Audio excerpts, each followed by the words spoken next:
So good morning. I want to welcome everybody to the July 27th, 2021 meeting of the Calvert County Board of Commissioners. So today we have a crowd here. It must be something going on. And some of you might notice or know that we had Commissioner Hutchins resign recently. And last week the governor made his appointment to fill that vacancy. So today our first item of business is to swear in our new commissioner, Chris Gadway. So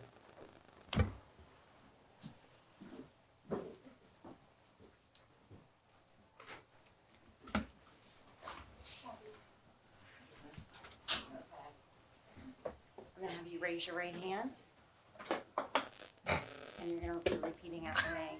I, Christopher J. Gadwell. Christopher J. Gadway.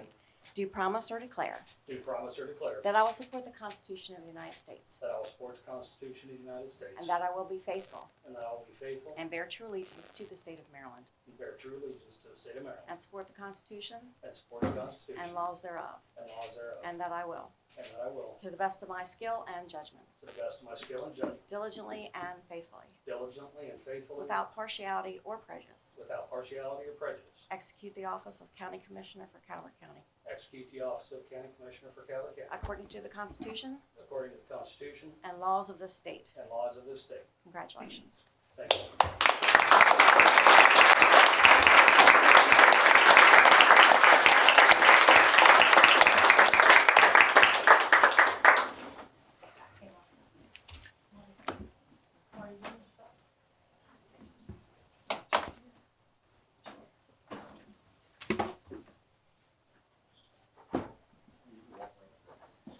Buddy, did you shine the board for Marty? yeah, we're going to take some pictures.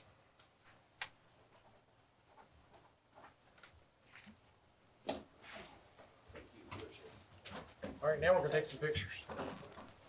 Marty, you're good to go? He's had more pictures taken the past week. Is this a true thing? You're in the middle, right? No, you're in the middle. You're in the for the minute. Yes. He doesn't want anybody to say anything later.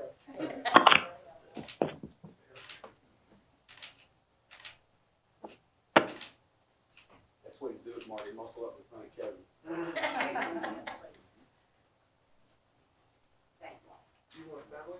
Can I get my crew up here? Absolutely. Everybody. Family and CJ, come on.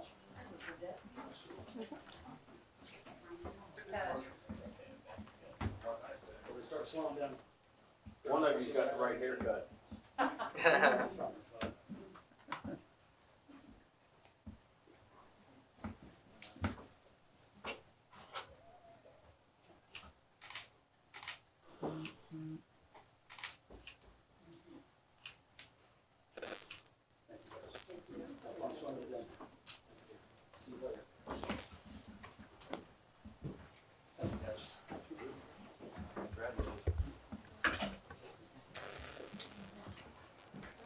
So Chris, on behalf of all the board, we want to congratulate you and welcome you to the board.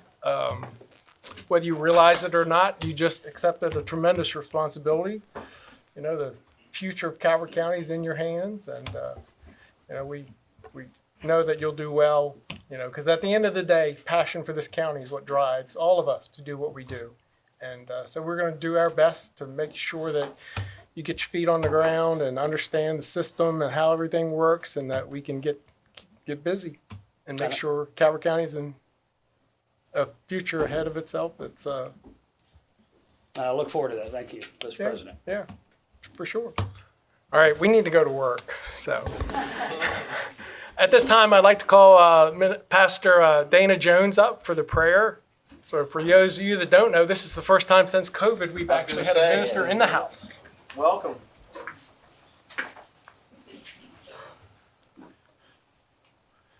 Let us pray.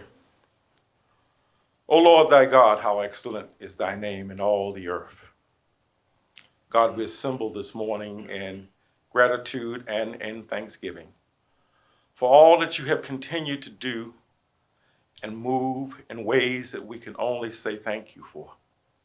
For God, your faithfulness has kept this world. Your grace has been sufficient to provide medicine and support, to strengthen frontline workers and first responders so that they could respond to a pandemic. And God, for the millions who have lost their lives and the persons who have been impacted by that, their family members and loved ones. We pray for their comfort. We pray for peace. But God, in thanksgiving, we thank you for the billions who have survived. We thank you for what you continue to do in this great democracy we call America. We thank you for the valiant ways in which Marylanders have risen to the call. And God, in this place we call Calvert, so near and dear to our hearts. We thank you today for new leadership. We thank you for the steadfastness of the staff and commissioners who have led us throughout not only this pandemic, but throughout the years. And God, we pray for your blessings upon each of them. And we pray that all deliberations and actions will be guided by your grace and that all of our citizens may benefit. These and all blessings we ask in thy holy name. Amen. Amen. I pledge allegiance To the flag of the United States of America and to the republic for which it stands, one nation, under God, indivisible, with liberty and justice for all. Thank you, Pastor Jones. We really appreciate that. And I want to thank Commissioner Weems and Commissioner Hart for filling in those duties in the interim, but no disrespect, I believe Pastor Jones has a better line of communication. And we need all the help we can get. So thank you again. Next item on the agenda is to approve the agenda. Are there any corrections or additions? Hearing none, the chair would entertain a motion. Move to approve, Mr. President. Second. So I have a motion and a second to approve the agenda as presented. Any discussion on that motion? Hearing none, all those in favor say aye. Aye. Opposed? Motion carries 5-0. There you go, Chris, your first vote. Public service announcements. I don't know if we have any today. Other than, I don't want to scare anybody, but recently there have been some shark sightings in the Patuxent River, which is a little unique for us. So for those of you that participate in water activities in the Patuxent or the Chesapeake Bay, just want to make you aware that just check your surroundings and make sure, we've had no issues, but some of the crabbers have noticed some bull sharks floating around the Patuxent River. And the good thing is dolphins. Apparently we have a river full of dolphins and bay. So people have been taking videos of pods of 40 to 50 dolphins in the Patuxent River as far north as Benedict. So that's I haven't very seen them up unusual. that far. I saw them over by the LNG facility. Yeah. Saw a bunch of them over there. Yeah, a gentleman had a video from last week one night where a large pod was off of Sheridan Point. No kidding. Yeah, so that's really different for us. Yeah. So I haven't seen that bull yeah. shark yet. I don't want to neither. yeah. So just to make you aware, like I said, we've had no issues. Don't want to scare anybody, but just keep your eye open if you're out swimming, especially children. We want to make sure everybody's safe. The next item on the agenda is proclamations. National Night Out, Commissioner Hart. And Candy?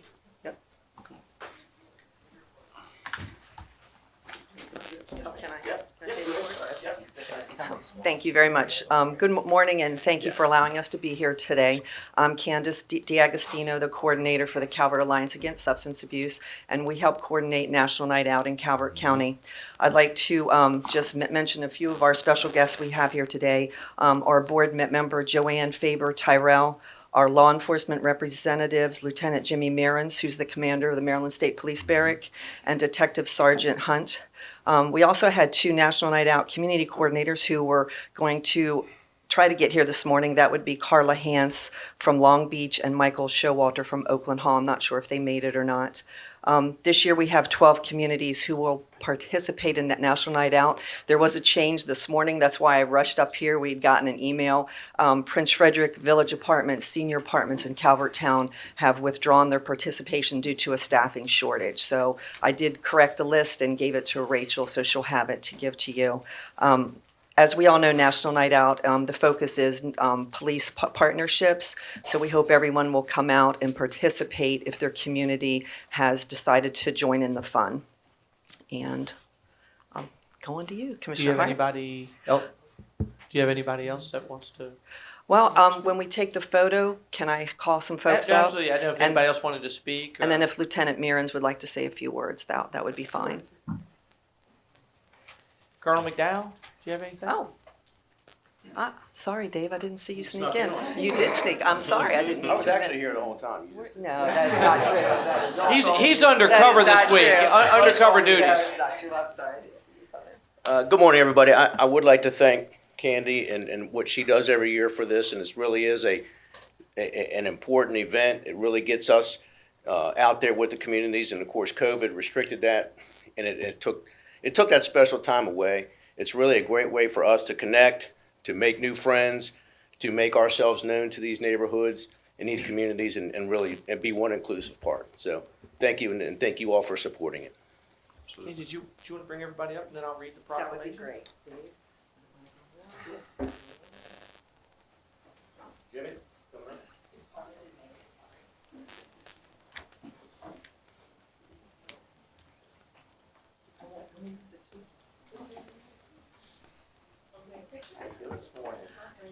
I would like to add that another board member did make it, Mr. Allen, John Allen, who's on our board of directors. I missed him also.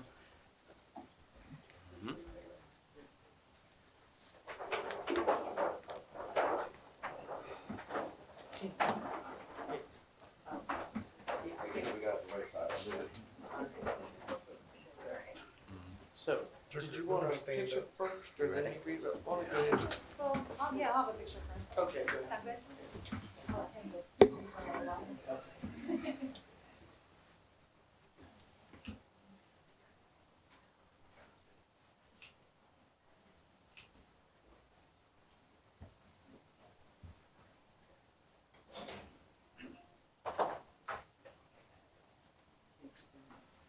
So before I present this to you, Colonel McDowell touched on it.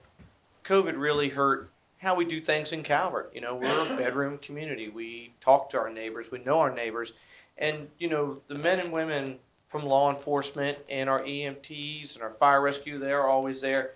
They're the true heroes. They really are. And you don't get a chance to, you see them on the, doing their job, but you don't get a chance to see them in a relaxed atmosphere and a chance to come up and talk to them. They bring the equipment, for the kids to see. And it's really a great opportunity. It really is to go out and meet the men and women and the families that support this all the time. So I encourage everybody to come out. And with that said, whereas August 3rd, 2021, the National Association of Town Watch is sponsoring National Night Out, a nationwide crime, drug, and violence prevention program. 38 years. How about that? Steve, you and I weren't even born yet, were we? I don't think so. Right.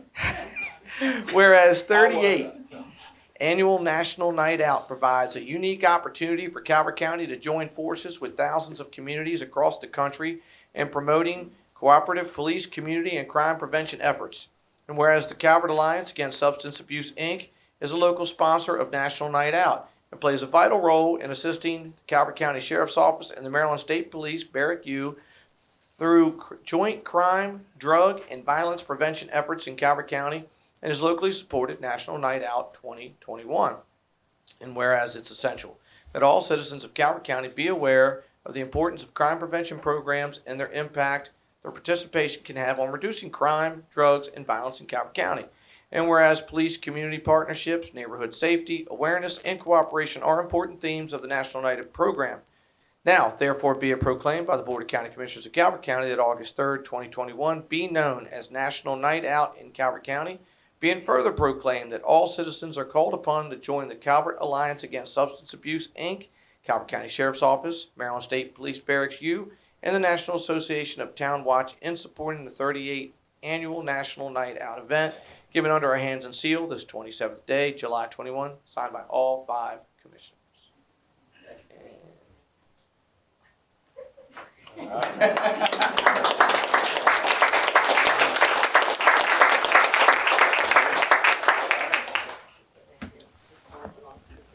Congratulations. Thank you. Yes, ma'am. Sir? Thank you.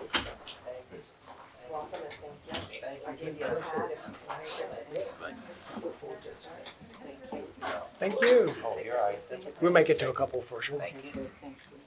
Yes, indeed. Yes, indeed. So the next item on the agenda is National Farmers Market Week. I think we have Kelly Swan with us. You don't know any farmers, do you? I might know a few. I know Kelly for sure and Debbie. Good morning, Commissioners. Good morning. Kelly Swan, Economic Development, Ag Development Specialist, and I am here on the behalf of the Farmers Market Association for National Farmers Market Week. And we have, under the Farmers Market Association, on Tuesdays, we have a farmers market at Calvert Health, Thursdays at Dunkirk Park, Saturdays, Lusby, Sneeds, and also on Saturdays, I'm very excited to have Miss Stacy Millar, the town of North Beach. We also have the North Beach Farmers Markets. And I'm going to step aside and introduce Stacy Millar. And also we have Debbie Jones, Windy Willow Farm, and she's also part of the Farmers Market Association. Debbie, how long have you been a part of Farmers Market Association? Too long. Okay. Good morning, everyone. Good morning. I am Stacy. I am the town clerk in North Beach, but I also run the Saturday morning farmers market now. For close to 12 years, we had it was a Friday night farmers market, but during COVID, we revamped it a little bit, and now we have the Saturday morning market from 8 to 11.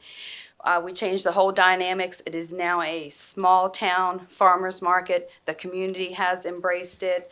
Strictly farmers. We love it. We would love for you to come down and join us on a Saturday morning. Get your veggies, get your fruits, get your flowers, get your meats, get your eggs from Debbie, and come join us. Thank you for the invite this morning. Just real quick, thanks again for having us and supporting the Buy Local Challenge that was last week. It seemed like we did pretty well, and for the support year round. I'm really excited. This is the first year that we've actually worked closely with North Beach, and I'm hoping that will continue when we can make one farmers market association in Calvert County. Thanks. Miss Debbie, please, sir, may I ask, could the citizens of Calvert County buy your meat online as well? Correct. And could you provide that information, where they would go to purchase? If you go to windywillowfarm.com, there's a link to our Square site that Okay. you can order online. You can call me anytime, come to the farm directly, or find me. I do all three farmers markets, the Tuesday, Thursday, and then the North Beach one as well. And at our North Beach site, we have an interactive map of all of our vendors. You click on the map, and all of the vendors come up with all of their information. Very good. If you can't make said farmer's market, There's a website that you can go to and you can find all the farmers markets, all the individual farmers to get whatever you need anytime you need it. Yes, Yeah. sir. Yeah, the Calvert Ag's got the website, and then the hospital also has been very supportive the last couple of years, and they have an interactive map as well. Good. So, lots of ways to get us. One up, ladies. I have a proclamation. So whereas the week of August 1st through the 7th, 2021 has been designated as National Farmers Market Week by the U.S. Secretary of Agriculture, and whereas farmers, ranchers, and watermen provide Americans with access to healthy foods produced locally and regionally through farmers markets, and which are expanding and evolving to accommodate the demand for a diverse array of agricultural products. And whereas farmers markets and other agricultural direct marketing outlets provide infrastructure to assist in the distribution of farm and value-added products, thereby contributing approximately $9 billion each year to the U.S. economy. And whereas farmers markets serve as significant outlets for small to medium, new, and experienced agricultural producers to market agricultural products, in turn generating revenue that supports the sustainability of family farms and the revitalization of rural communities nationwide. And whereas Calvert County citizens recognize the importance of expanding agricultural marketing opportunities to help generate income for farmers, ranchers, and watermen, to help stimulate business development and job creation. Now therefore be it proclaimed by the Board of County Commissioners of Calvert County that the week of August 1st through the 7th, 2021 be known as National Farmers Market Week in Calvert County. Be it further proclaimed that the Board of County Commissioners of Calvert County encourage all citizens to recognize agricultural's significant role and contribution to the local economy, environment, and quality of life. Given under our hands and sealed this 27th day of July, 2021, signed by all five. You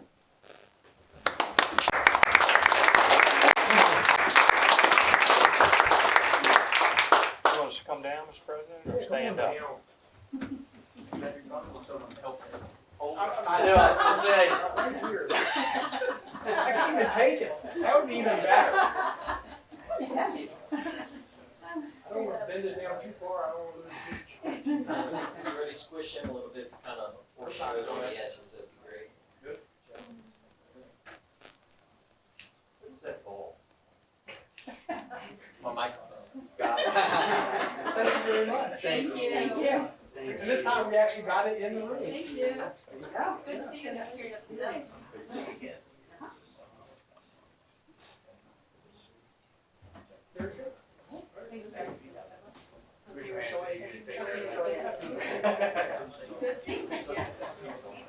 That's mine. He bites into that, it'll be all over the agenda.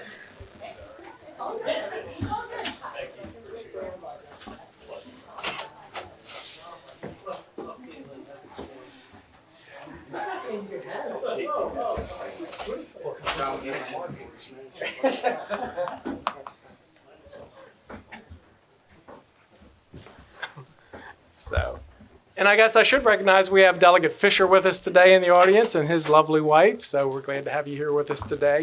And I did miss one public service announcement. We as a board want to send out our condolences to the King family up in the northern end of the county for the loss of their son, Lance Corporal Colton Lawrence King, who lost his life in the service of this country. So if you would mind, we would take a moment of silence.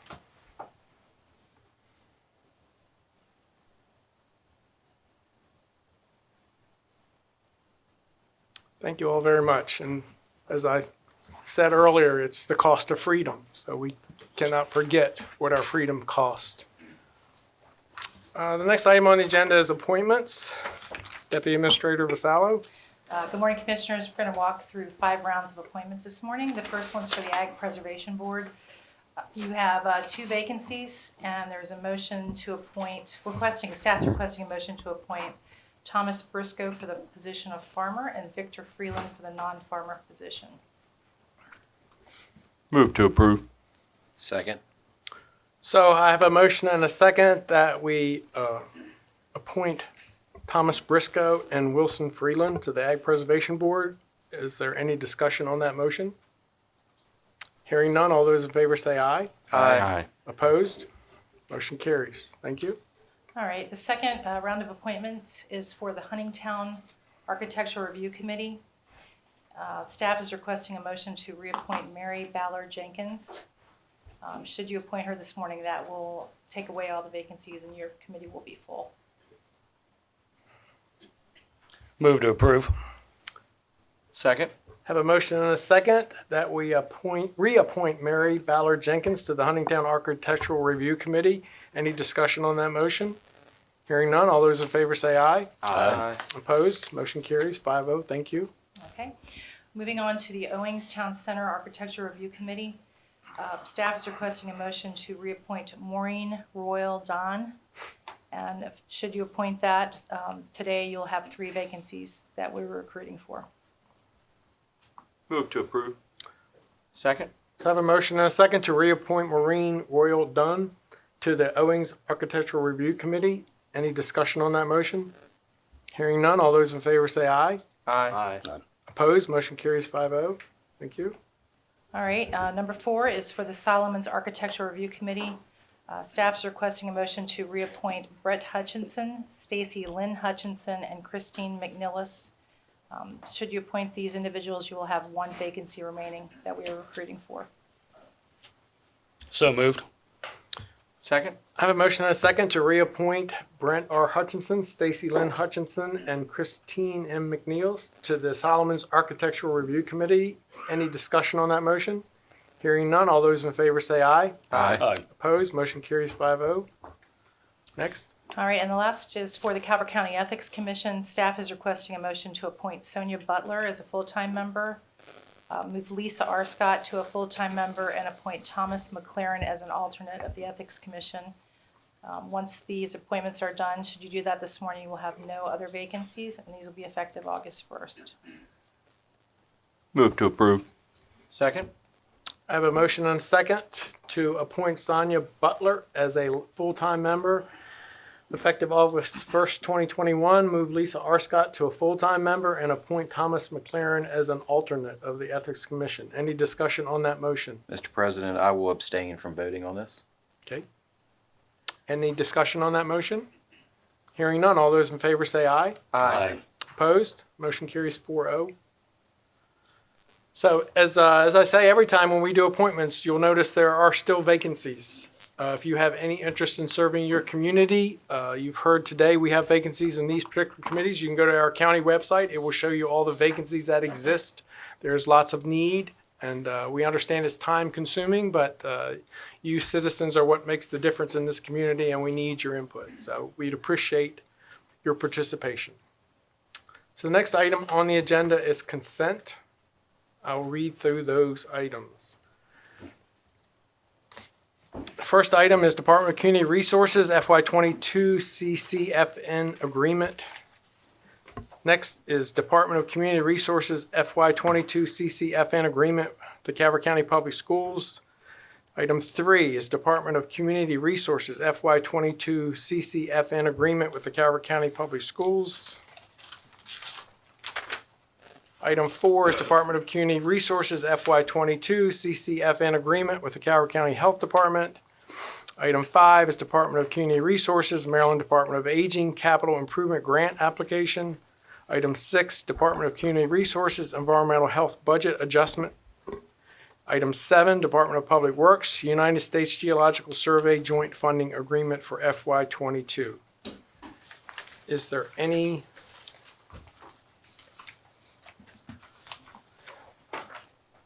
dissent to those items? Hearing none, we will adopt those as presented. Next item on the agenda is new business. First item, number 1, is Department of Community Resources. Jennifer Moreland, Director.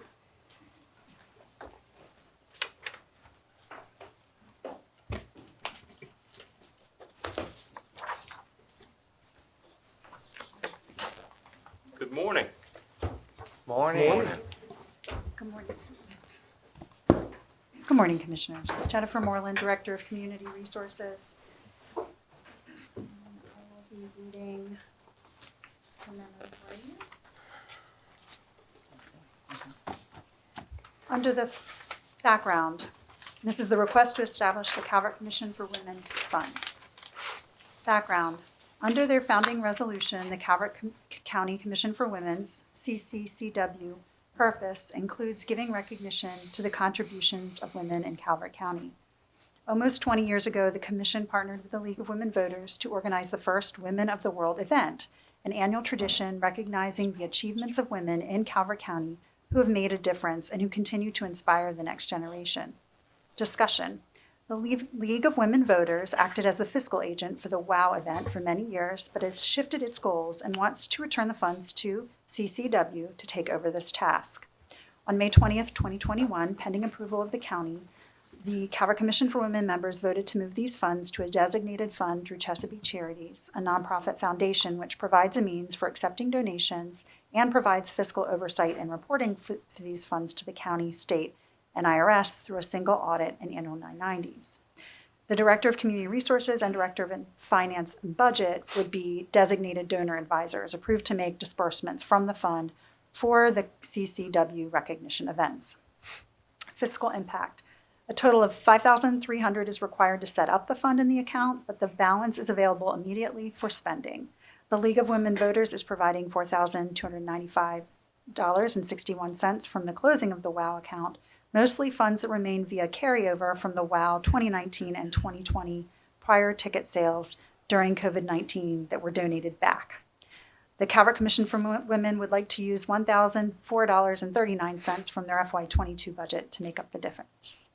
Conclusion recommendation. It is recommended that you approve the creation of a designated Calvert Commission for Women Fund and authorize the board president to sign an agreement with Chesapeake Charities once it is approved for legal sufficiency. So at this time, that document is in review, but I do have Joan Winship from the chair of the Calvert Commission for Women, and then of course Arian Odom, who's our local care team coordinator for my office, but she is also the vice chair of the Calvert Commission for Women. So our office acts as the liaison for the commission, and we currently process any kind of requisitions that come in for spending funds. We would like this to really essentially work in the same way. And that is pending the approval of the contract documents with our legal and finance. Do you have any questions? So would you ladies like to speak? You could tell everybody a little bit about what you do and what your plans are. Thank you. I'm happy to be here representing the Commission for Women. I'm Joan Winship and chair of the commission. We are charged by the county to do a number of things. One is to bring recognition, acknowledge the achievements of women, under which this program, the Women of the World, as well as other recognition programs fall. But we're also charged to identify issues that affect women and girls in the county, to try to raise public awareness about these issues, and to do other kinds of programming that we can, whether education, economic, and social concerns.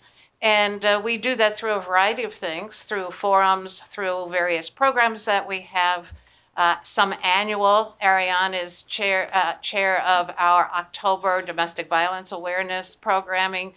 We do other programmings to work with girls to talk about possible careers that have been dominated by men in the past, but encouraging women to think about the range of programs. And I do want to stress that almost all of the things that we do in conjunction with other Calvert community organizations and government organizations. So we work with the library, we work with the hospital and health department, we work with the sheriff's department, we partner with various other organizations like the League of Women Voters, but also Concerned Black Women, Minority Business Alliance, various other organizations, so that we try to maximize what small budget that we do have, but we do that because we have such wonderful talent in the county, and we try to highlight that through participation with other volunteers in our programs. And we also want to thank the commissioners very much for their support, for their attendance at our various programs, and certainly welcome you. We, like everybody, this past year did what we could online. And we are in August holding our annual strategic planning, and anticipate that we will try to do both a mix of a hybrid of online as well as in-person events as the year goes on. Thank you. Thank you. Thank you. Jen, you only left out one thing. With all the description of everything you guys do, you left out and having to deal with the Calvert County men. I just thought I would. We welcome their participation. We welcome their support. And in fact, at some of our programs, we certainly have almost an equal number of men and women. So we do encourage that, we don't discriminate in any way. So if somebody wanted to participate, how could they contact you to join? We are online. We are on the county website, and we do accept applications. We do have both full commissioner, and we do have a category of associate commissioners as well. So people who are interested, I will put a plug in. We desperately would like to have someone with some communication and online skills, some website and media skills, because that's where so much of our communication goes. We also do highlight our programs on Facebook and on other social media, but that, as every place, is growing, and that's we will do share, and the public is always invited. One of the reasons we have carryover funds now is that we We partnered with the library. They do not charge for events. We did not charge for event in terms of the Women of the World. And so most all of our events are just open to the public in any way.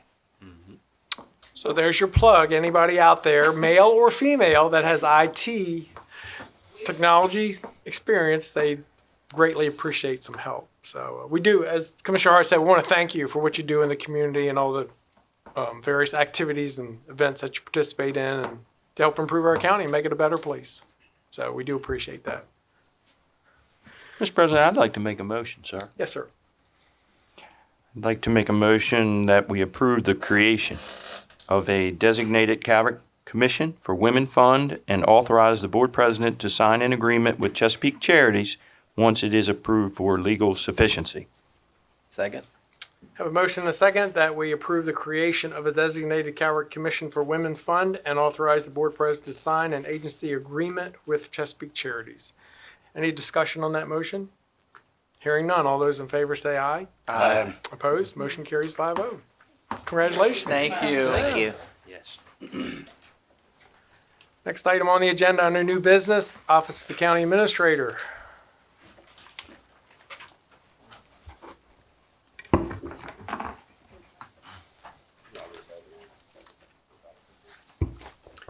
Good morning, Commissioners. Mark Willis, County Administrator. Dr. Curry, if you would like to approach the bench here. Approach the bench. You didn't know it was that kind of meeting, did you? Just set the stage for you. Where'd Jimmy Murns go? Oh, man. Ladies and gentlemen, background information.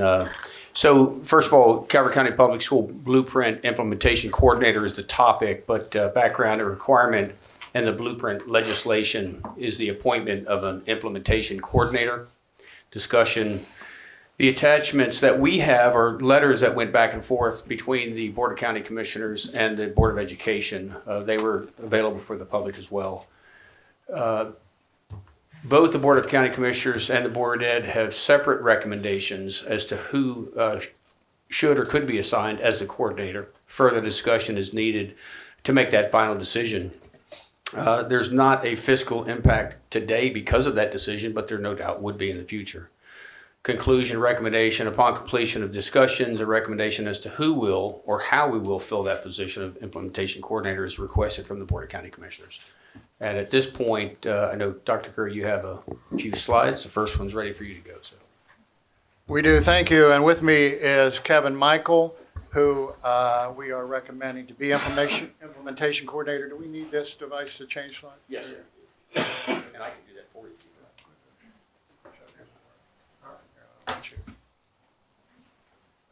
See if that works. That's part of the new job. Well, just as a preamble, you may have heard of the Kirwan Commission, former president of the University of Maryland University System, chair of the commission. The overall goal was to create world-class instructional programs in the state of Maryland, and the General Assembly completed some significant legislation in this past session, and among that was a requirement of the joint appointment of an implementation coordinator. Kevin Michael is our recommendation for the board's approval, and he's going to share with you a little bit of the requirements of the blueprint.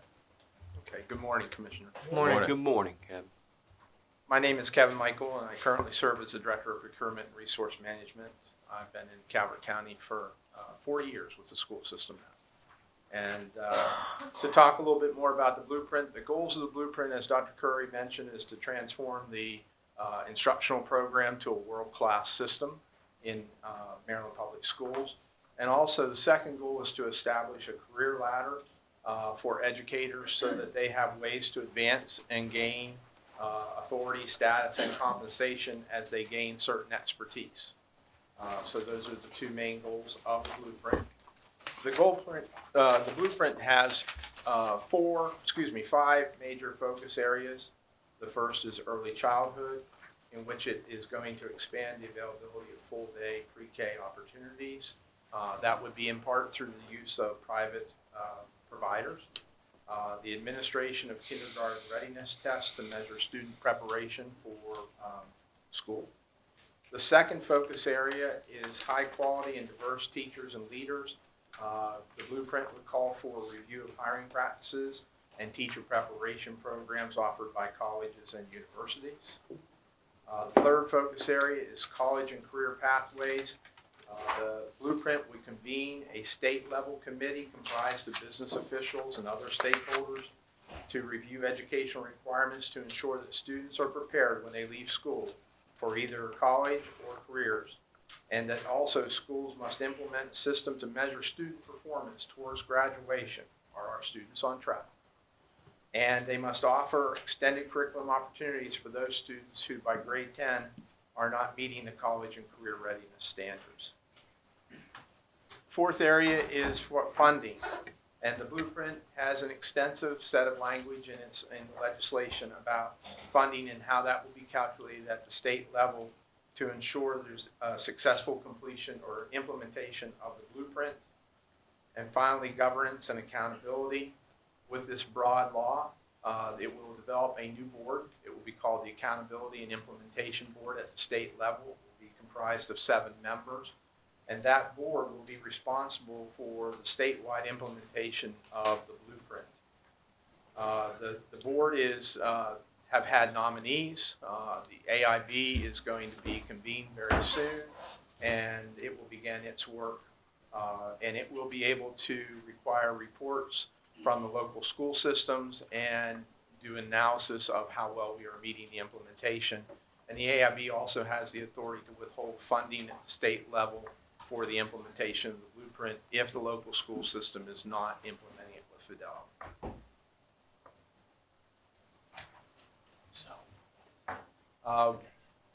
Another major component of this legislation is funding.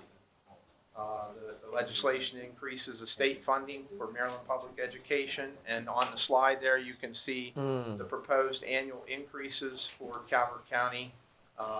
These are again from the state level for FY22 of $7.1 million new dollars, and all the way up to FY30 of $26.9 million new dollars for that fiscal year. And again, as I mentioned, the AIB has the authority to withhold that funding should we not be implementing the blueprint. The education career ladder. This is an opportunity now from the blueprint for teachers to progress through a career ladder. You can see in the green part, that is pretty much the traditional career ladder where new teachers come in and then they begin earning a master's and they move up through the salary scales by earning different degrees. This career ladder would also include the national board certification as a way for teachers to gain or progress through the career ladder. And then the left here in orange is for teachers then to move into lead positions as teachers. And then, of course, in blue, the more traditional way for teachers who end up into administration. One other thing I should mention about that is that the career ladder also requires that the locals set their starting salary by April 1st, 2026. The starting salary for teachers would be $60,000. And so the blueprint mandates that and no less than $60,000.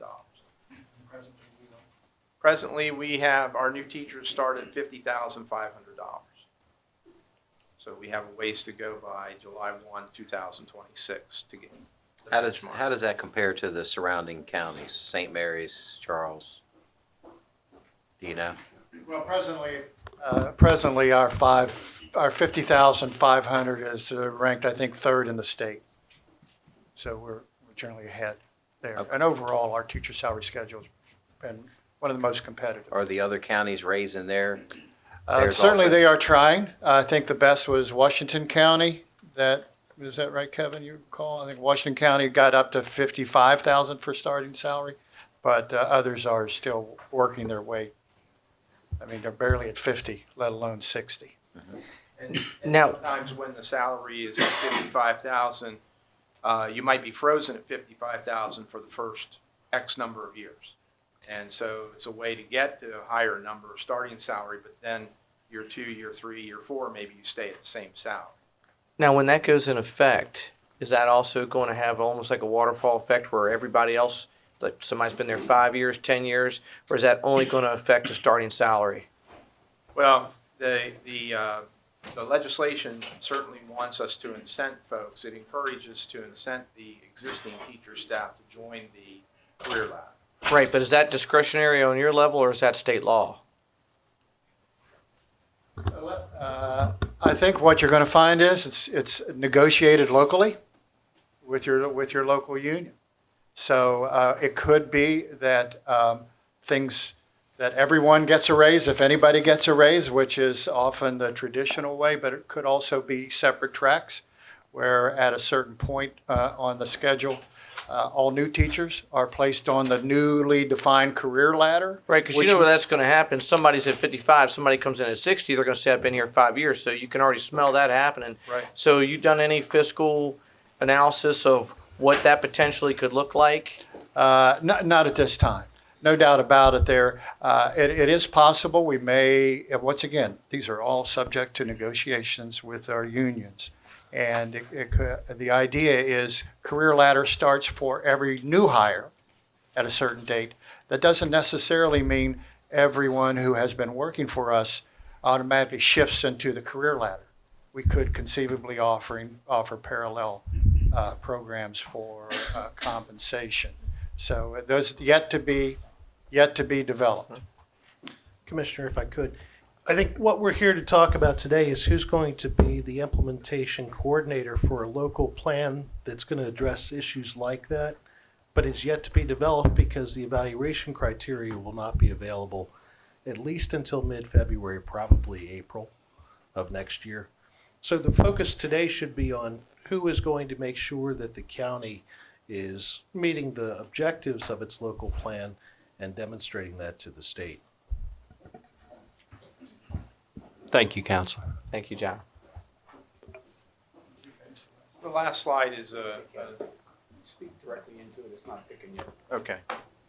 The last slide is the initial timeline, and this is just a portion of the timeline, but the Accountability and Implementation Board is to be convened in July of 2021.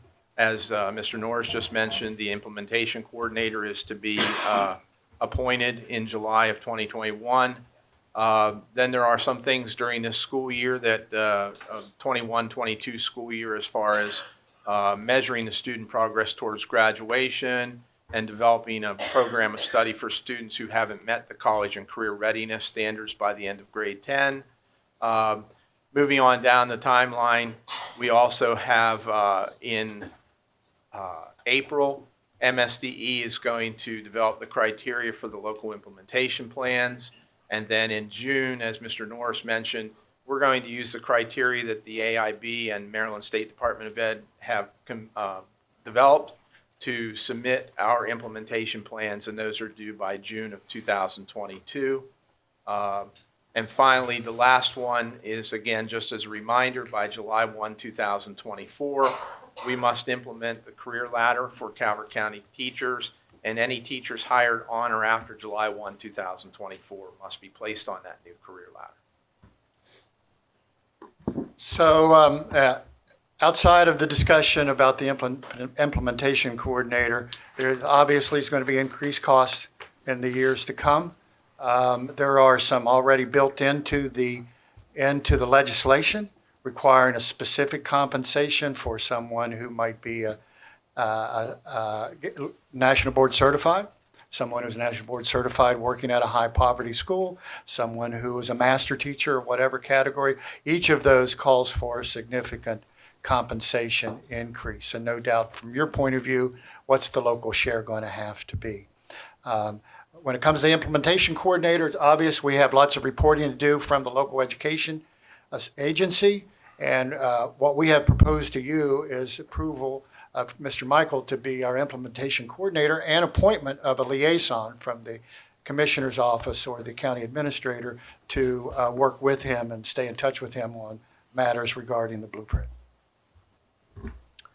So I think that our concern was when we see projections of the cost to implement the Kerwin, for us, it was just a matter of our involvement and not being at the tail of the train and just getting a final report and say, we need this much money. So, you know, I'm glad to see the state has a, I forget what they call it now, a implementation coordination committee. So I had spoken with President Claggett, and what I had proposed was a work group that do exactly what the state's going to do, except we do that on a county level, that we set up a work group made up of representatives from school board, superintendent's office, county commissioners, teacher association, and a citizen to work through this process. And I think if we can do that, at least for my 20%, I'm perfectly fine with Mr. Michaels as a liaison. So for me, it's more about process than it is the individual. And that's why we started this discussion about who it should be. And so just to clarify whatever you've heard, that's my point of view. And so if we can get some we agreement- understand that the school district, both at the state level, schools take a big chunk of the state budget. At the local level, schools require a big chunk of the local budget, and I know it can be frustrating as a commissioner to have little control over that.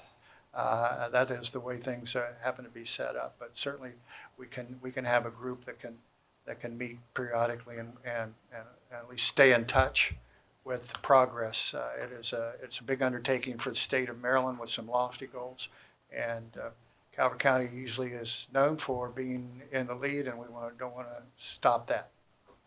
Because when you read through those goals and, you know, bars that you have to meet, you know, it impacts us as far as financial resources. It impacts the teachers on their career path and their salaries, and, you know, parents are concerned about, you know, how that all impacts the teaching and what goes on in the classroom. So I think if we can come to that agreement that we can have a work group to work through this process and make sure that there's involvement from all sides, at least for my 20%, I'm okay.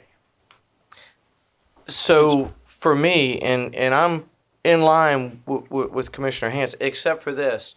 So I've had a very up and down road over the last 7 years. We have tried to meet with the boards and talk, and let's just be honest, it hasn't worked well in 7 years, to be polite. We don't have a very fluent working relationship. The general public says, hey, wait a minute, you guys hand them the money. They don't want to hear from us that, hey, once we give them the school the money, that we have no more control. They say, well, wait a minute, you gave them this, you don't know this, this, and this. So my problem with the whole thing is that this is just barely scratching the surface. This thing's got serious teeth, from reduced classroom time to the financial picture on this, and it's already half of our budget. It's going to get even bigger. For me, I need something in writing that the board has a seat at the table. Now, I agree an educator needs to be involved with this piece because that's the language they speak.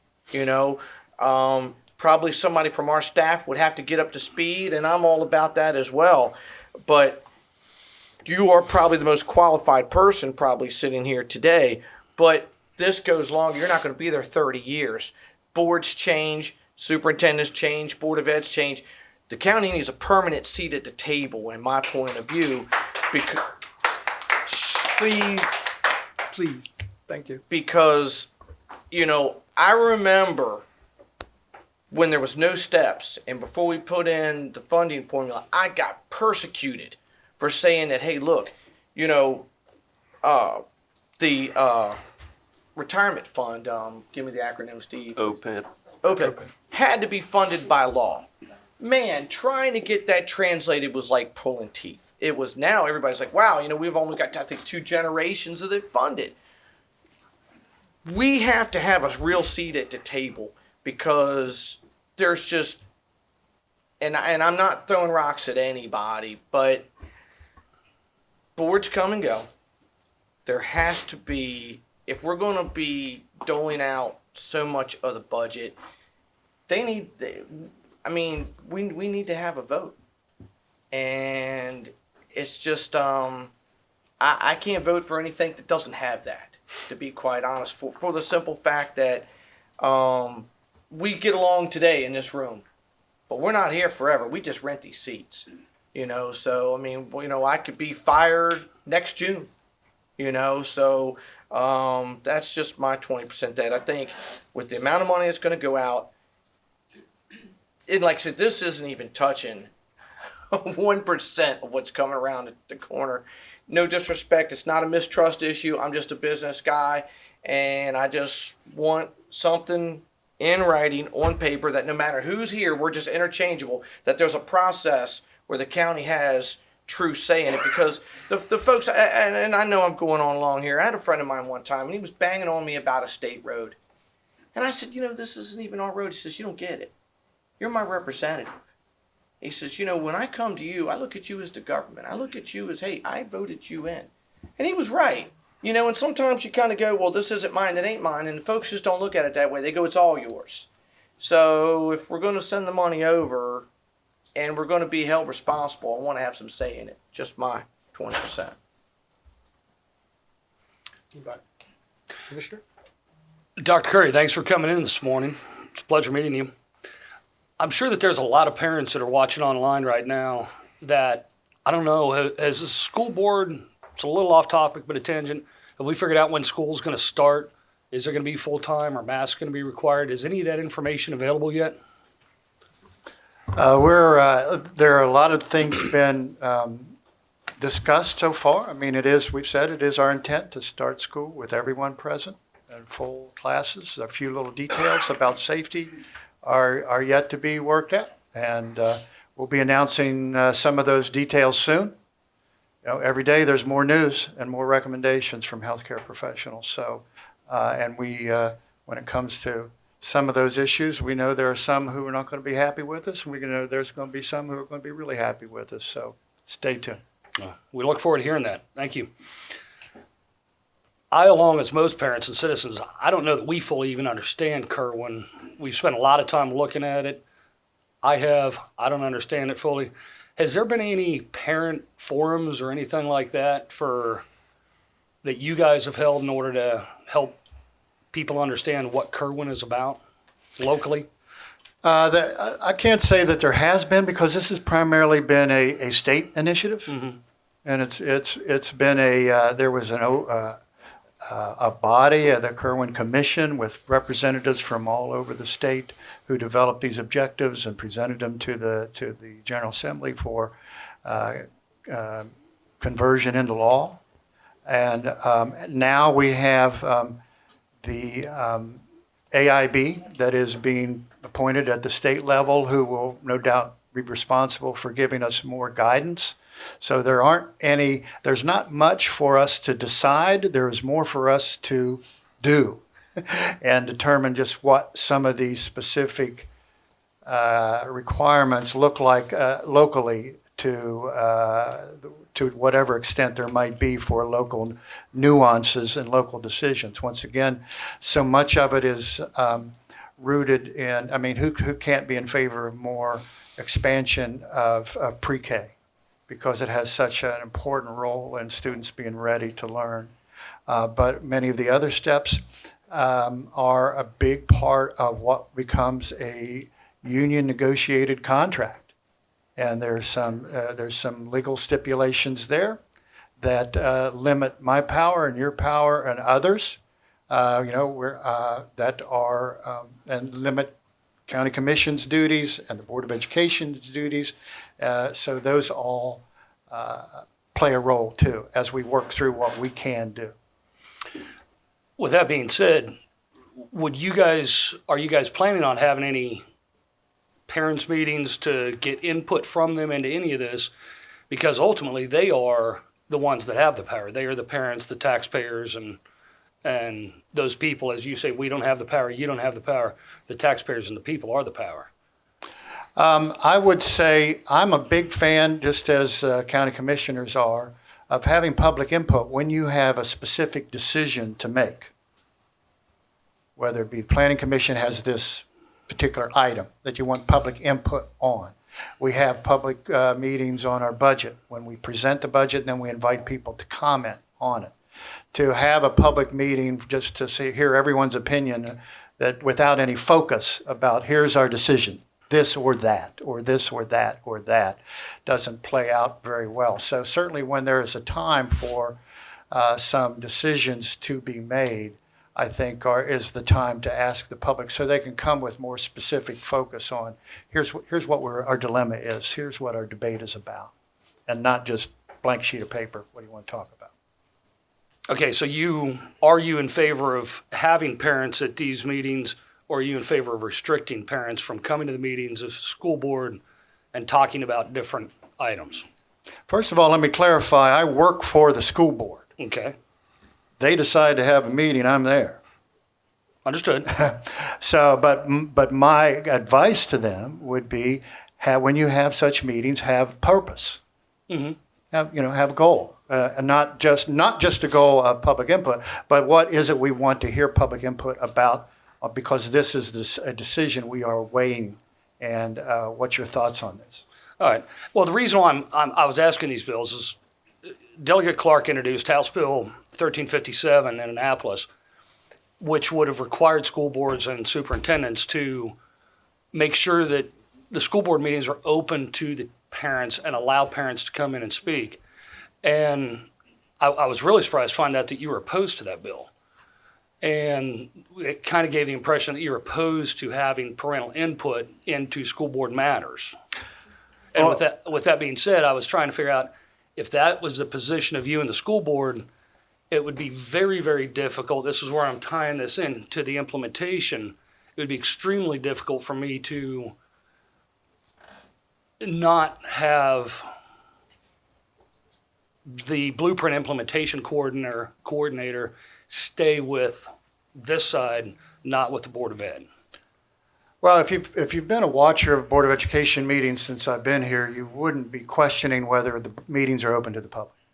We were in an unusual situation in the last year with meeting virtually and having some challenges there, and every public body made some adjustments on virtual meetings and how to handle public comment. And although all public comments for a good while were unlimited public comments were accepted in writing, we weren't having folks in to comment.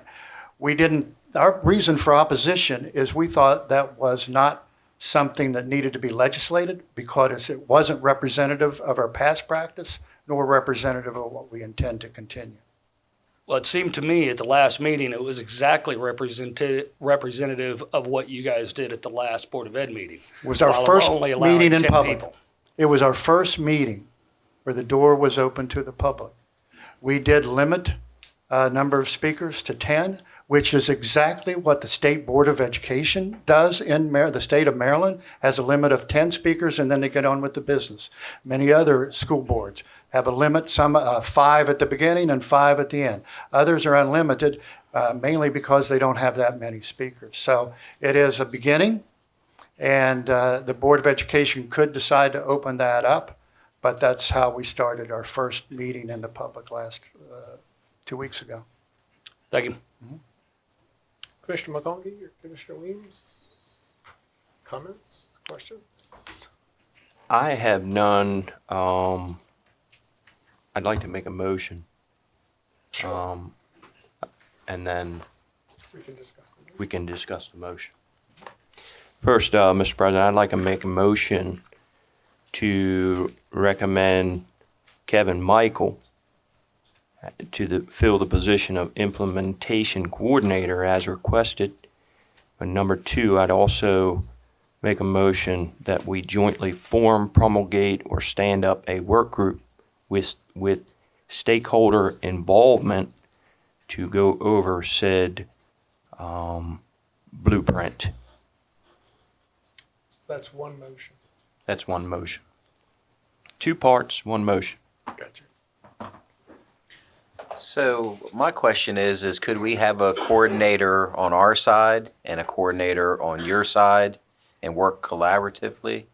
Or is that not allowed? The blueprint says that it should be appointed. I'm sorry.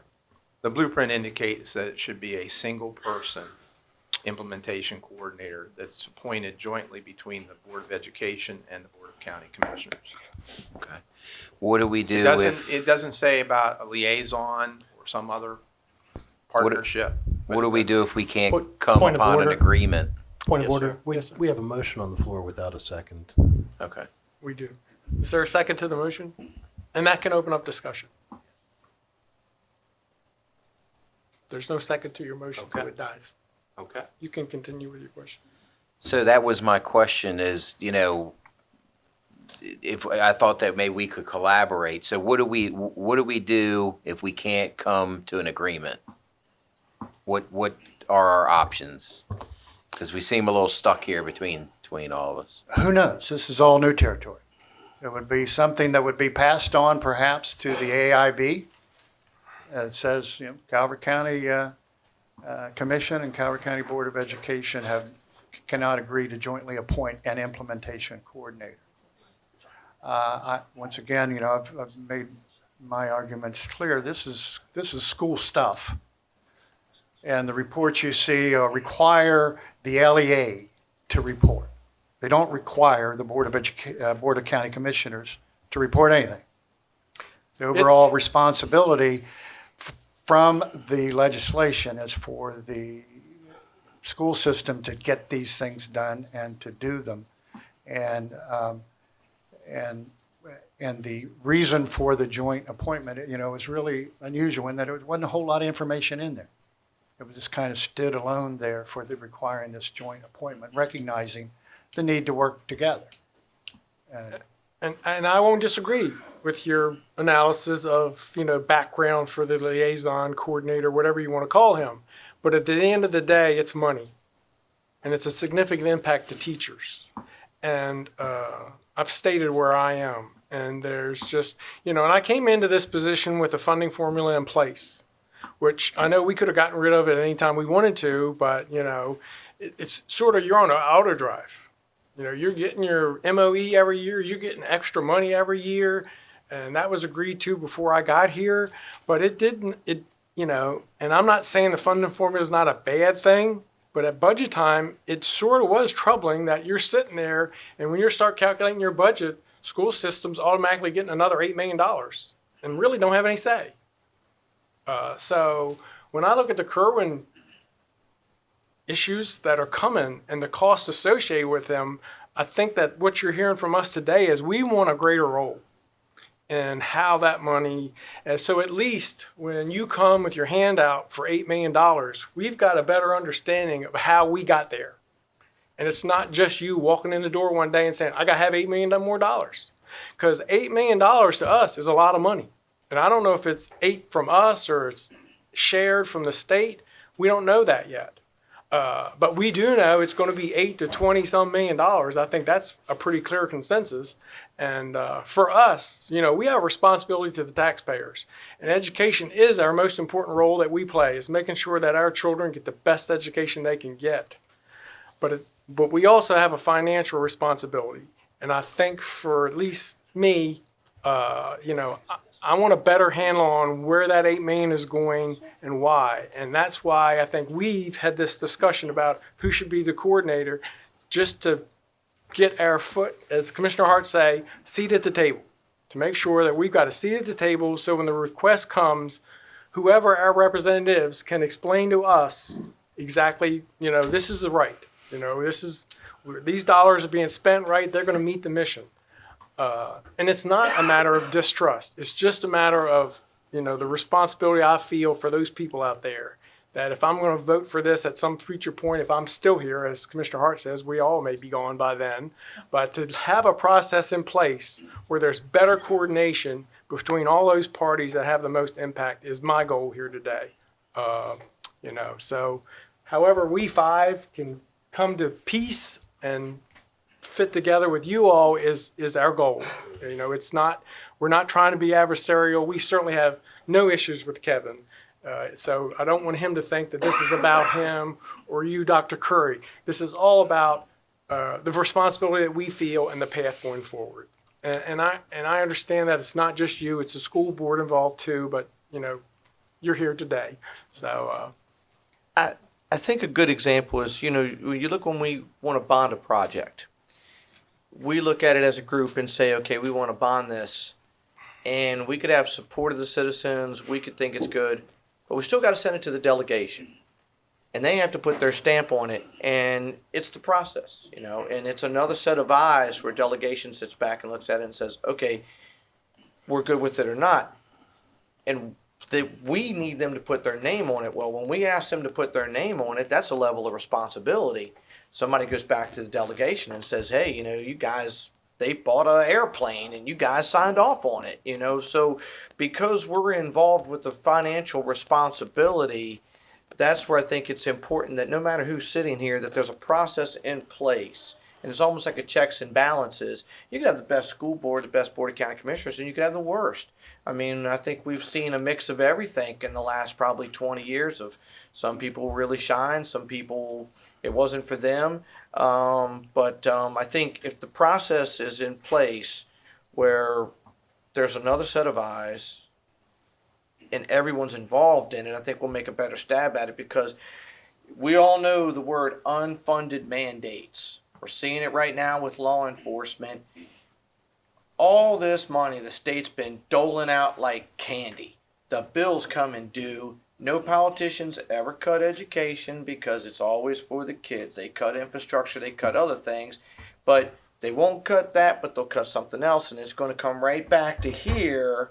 How do you fund it?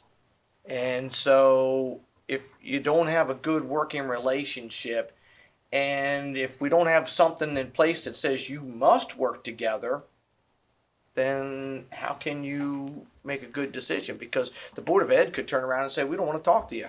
And they'd be within that right. I mean, and so I think we need a process in place where, and I hate sounding like a corporate guy. Truthfully, my belief is the county needs 51% of that decision if we're going to fund it and put our name on it. Kind of like the delegation is the final, and I trust the delegation. I do. Sometimes, you know, in the heat of things, you get frustrated, and that's just in the battle of, you know. But sometimes you need somebody who's not standing right in it, where it's everything's flying left and right, where you can stand back and look at it a little clearer. You know, you're gonna. I would think you guys are the first ones that mom and dad go to. And, you know, the first one to see the state. And I just, not saying that who does a better job, but I just think having an outside entity like us, and being that mom and dad hold us responsible as well. I just think we need a process in place that no matter who's sitting here, that's the steps it goes through. And that's truly the only thing I can sign off on. Mr. President? Yes, sir. I'd like to make two motions separately, but they are tied together. First motion I would like to make is that the Office of the County Administrator be this commission's appointment toward the Calvert County Implementation Coordinator. Second. So your motion is that we make the county administrator the education coordinator. The implementation, the Implementation. blueprint implementation coordinator, basically what the letter of June 21st was. Commissioner, does that go to, right now it's Director Willis. Let's say he retires and it stays with the chair. It is the stays with office that. of. The office of. And that's under the understanding that they work for us. That is correct. So I have a motion and a second. Any discussion on that motion? Just a point of clarification, because this is all nebulous, this is all new to us, and you. Will this go back to the Board of Education? Or would you, I'm at a loss. I think we would have to, the Board of Education would certainly consider, you've communicated previously the same motion, so I'm not even sure you need it again. You've communicated your recommendation, the Board of Education has communicated to you their recommendation. I think the next step would be to send it upstate somewhere and say, what we do about this. My question is do we, John, this might be your question, do we have the authority to make the vote on this? So if we make this vote today, is that set in stone, or does it go back to the Board of Ed? Commissioner, it would go back to the Board of Education for them to consider the board's position restated on this matter.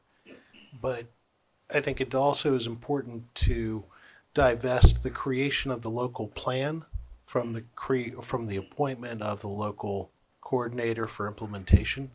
Because when I look at the initial timeline, there are a lot of LEAs up there, but in the text of the legislation, it's the local governments and state government that are to develop the plans for how you implement Kerwin at the local level. So I'm not sure I think the work group was probably the best idea because there are a lot of nuances to Kerwin that are not well known. And just for the record, I believe the motion's in order because Commissioner Gadway wasn't here when we did that. So adopting this motion just includes Commissioner Gadway in that decision. Because prior, it was just the four of us. So that's the reason I believe I didn't. And John, if they reject that, then where does it go?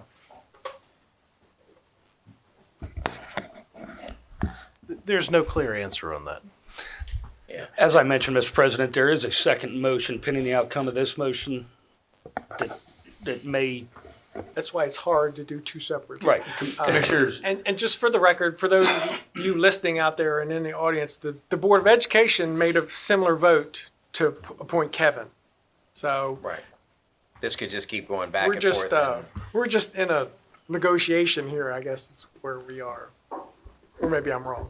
Commissioner, as a point of order from the county attorney, John, when there's a motion on the table with a known second motion that will come, is it appropriate to discuss that in discussion of the first motion?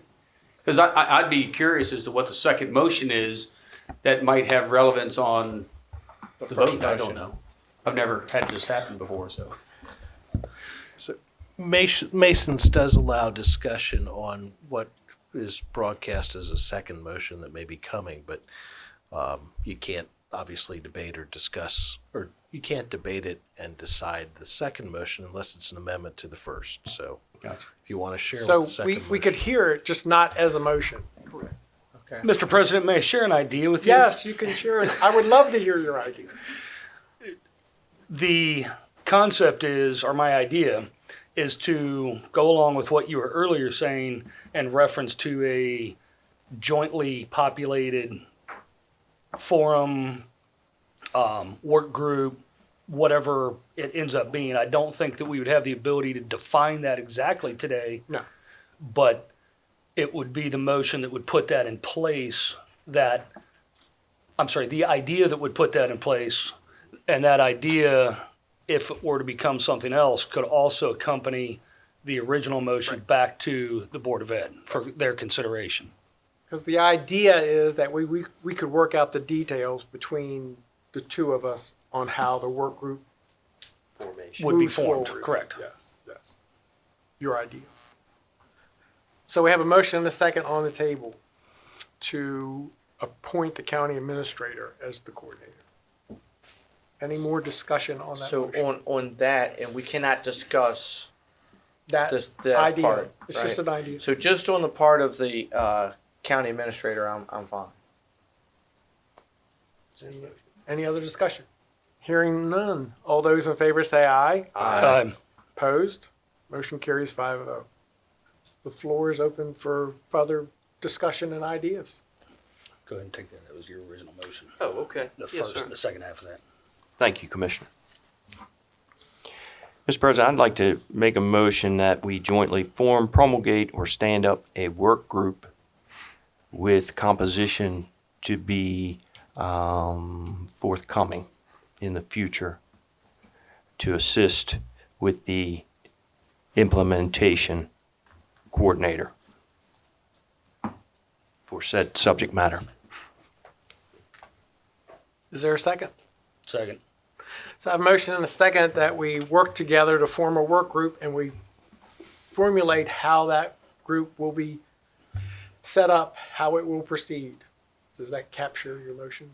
It does, sir. All right. So to specify work together, that means work together with CCPS. Yes, sir. But that also goes in line with, I just want to make sure I'm clear that Sure. the county administrator would still be the implementation person. Yes. Right. And regardless, if he wasn't a coordinator, that position will always be our best representative because, as you've stated, we're all going to change. Right. He's going to change, but at least we've laid out. And you know, who's and you know where responsible. I'm going. I mean, we can't even say what color crayons to order. You know, I mean, are just completely locked out of the process, and we just need a seat at the table. It's too much involved. We all have children. It's too much of the budget to well, it wasn't ours. So, and this is a game changer. So that's my piece. And this is just a starting point. Mm-hmm. So, any other discussion on that motion? Hearing none. All those in favor say aye. Aye. Opposed? Motion carries 5-0.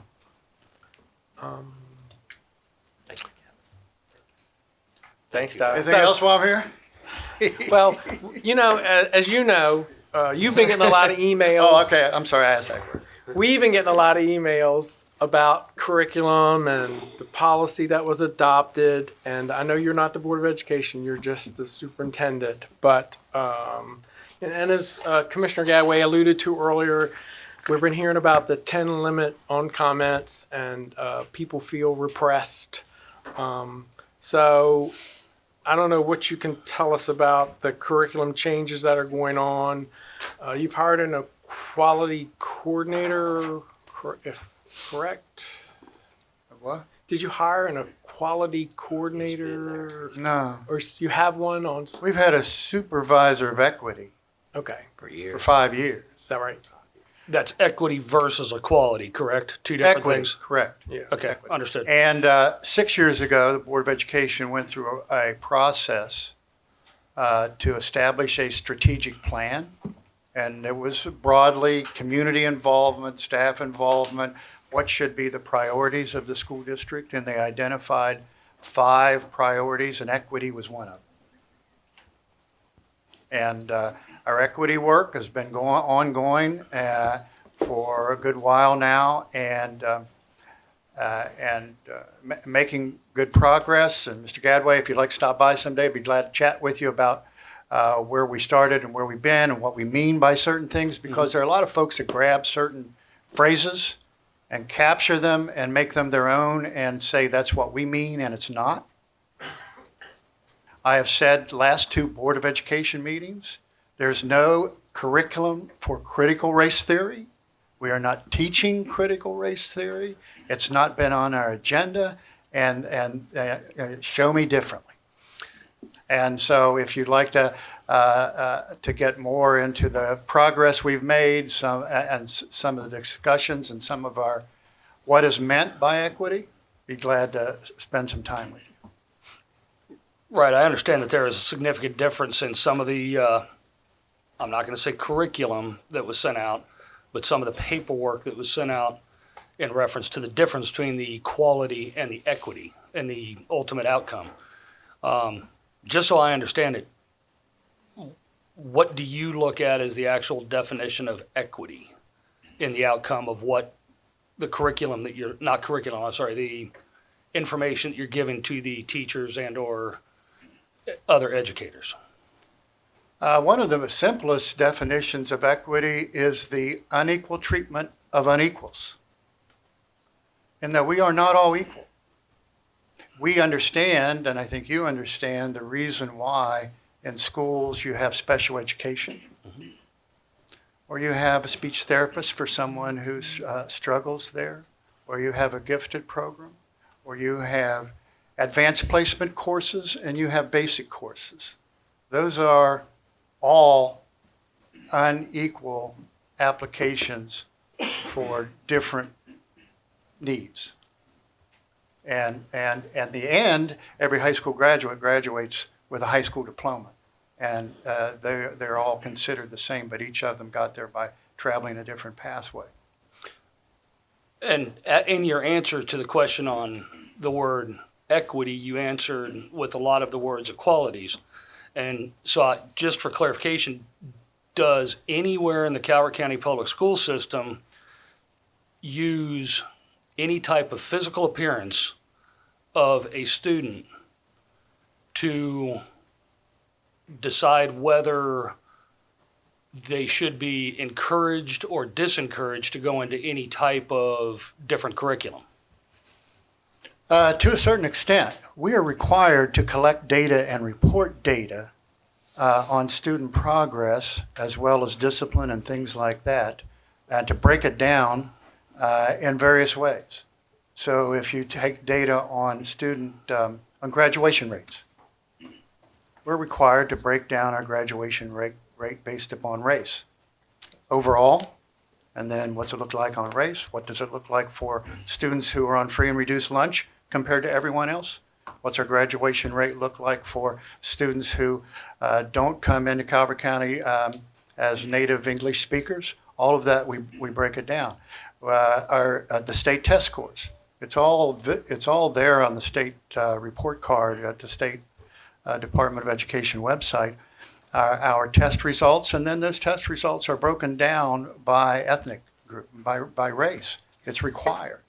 And whenever discipline is broken down by race. And special education, entry into special education, it's all required that we study and break it down based upon. And if there are perceived inequities, one of the most recent was our Equal Opportunity Schools initiatives that identified, I'm going to just use some ballpark numbers here.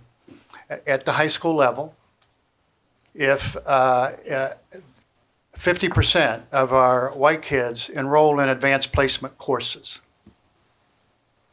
At the high school level, and I'm not saying this is a fact, but here's the kind of thing you would look at. What percentage of our non-white kids enroll in advanced placement courses? Maybe 25%. We have a responsibility to ask, why is that? Is there anything we can do to encourage and support greater representation of all groups? And therefore, we do some work to see what is necessary to encourage students who aren't, by that measure, achieving at a high level, to get more of them achieving at a high level. Appreciate your answer. Thank you. Certainly. So is the state requiring you to have certain demographics in particular classes? No. Based on race? No. So there's no requirement that you have to have? There's no required, there's only a requirement and an expectation to look at all the data, and when things look disproportional, to ask why, and ask if there's something we could do. We know that poverty has a lot to do with student preparation for school. Education of parents has a lot to do with student success in school. And there are discrepancies there often along the lines of color. So if there's a disparity between behavioral issues or educational issues based on race, you're to look at those disparities and try to figure out why they're We are to self-examine and ask ourselves, is there anything that we're doing within our organization that contributes to that? I'll give you a simple example. I used to be an elementary principal. I knew which of my teachers, a few, just didn't like boys.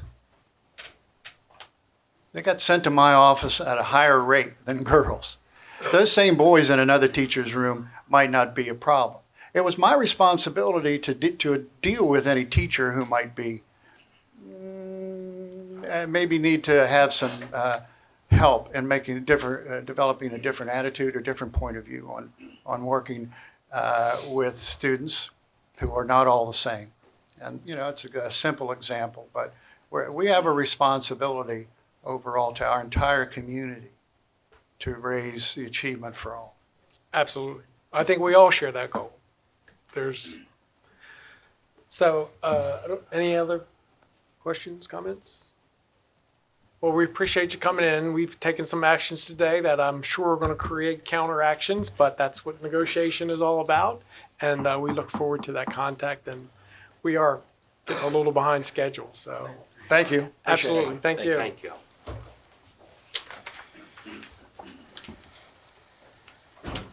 So next item on the, we have public comment scheduled for 11:10. So do we want to do that, council, in case there are callers on the phone? There were 5 callers on the phone, so that means there were 2 members of the public. If the callers on the phone would please press *9 to raise your hand. We'll ask those in the room to speak first, and you will be called upon next. If that's okay. Thank you. Thank you.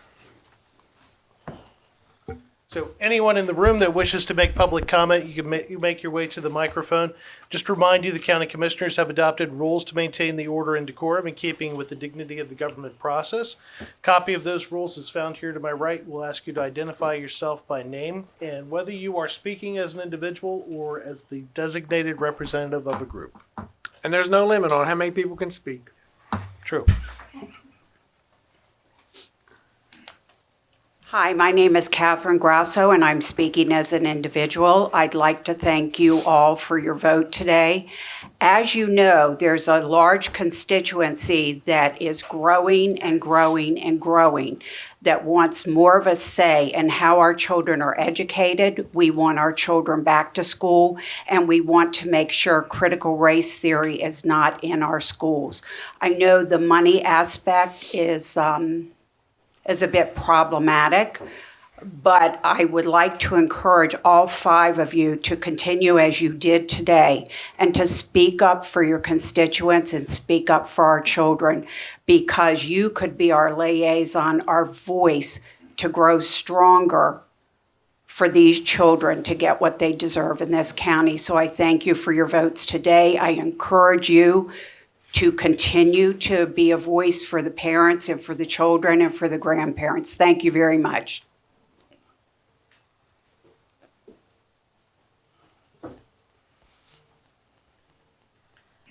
Hello, my name's Stephanie Deal, and I'm here today speaking as an individual. I spoke at the last Board of Education meeting and raised serious concerns about the legality of some of the actions that the Board of Education has taken to date in implementing their anti-racism and their equity policy. Those concerns align ideally with the fiscal concerns that have been raised by the board today. And I encourage the commissioners to engage and exercise enhanced oversight over the board's obligation and expenditures in implementing both of those policies, as well as the Cure One requirements. With respect to the discussion about issues of public perception of the Board of Education and transparency and communication issues, as today, Dr. Curry opened the last board meeting by stating that critical race theory is not currently being taught in Calvert County Public Schools. Prior to the last board meeting, Dr. Curry shared an article on his Twitter page entitled, "Are Schools Teaching Critical Race Theory? No, says one expert." That article advises school administrators to reject labeling or shaming of people, no matter what group they are born into, as a means of reassuring a concerned public. While Dr. Curry's statement that critical race theory is not being overtly taught in Calvert County Public Schools is accurate in the sense that the term doesn't appear in any policy or curriculum, the statement is misleading and sorely misses the points of the concerns being raised. It isn't the label affixed that matters, but rather the substance of the content being conveyed. And the substantive content of the board-adopted policies and implementation steps thus far not only clearly align with critical race theory, they likewise don't follow the advice in the article Dr. Curry shared. For example, one of the enumerated purposes of Anti-Racism Policy 1018 is to, quote, acknowledge and understand the concept of white privilege and its impact on achieving equity. This is an example of overt negative labeling of one racial group. Sorry, if you could please wrap up your Sure, comments. sure. All right, let me, at the conclusion of my comments at the last Board of Education meeting, I was approached by multiple individuals eager to initiate formal legal proceedings against the Board of Education. Indeed, citizens of this county are currently interviewing law firms and commencing fundraising for that exact purpose. What a sorry state of affairs that the citizens of Calvert County feel they are forced to resort to legal action in order to gain the ear of the Board of Education. It is a telling indicator of how much public confidence in the Board of Education has fallen. It is in everyone's best interest to avoid formal legal action that will only divert scarce fiscal resources away from other initiatives. At the end of the day, we all want what is best for our children and our community. The issues of race and equity are sensitive, and current events around the country demonstrate matters can quickly escalate and become controversial. The pattern of the BOE behavior, curtailing public input, insight, and transparency, coupled with inconsistent messaging on the most sensitive topic of all, critical race theory, has created and reinforced a growing negative public perception of the intentions of the board. As elected officials, it is incumbent upon the board to lead the way and make a concerted effort to meaningfully engage with and listen to the public, for example, by hosting a town hall meeting. Thank you for an opportunity to speak today.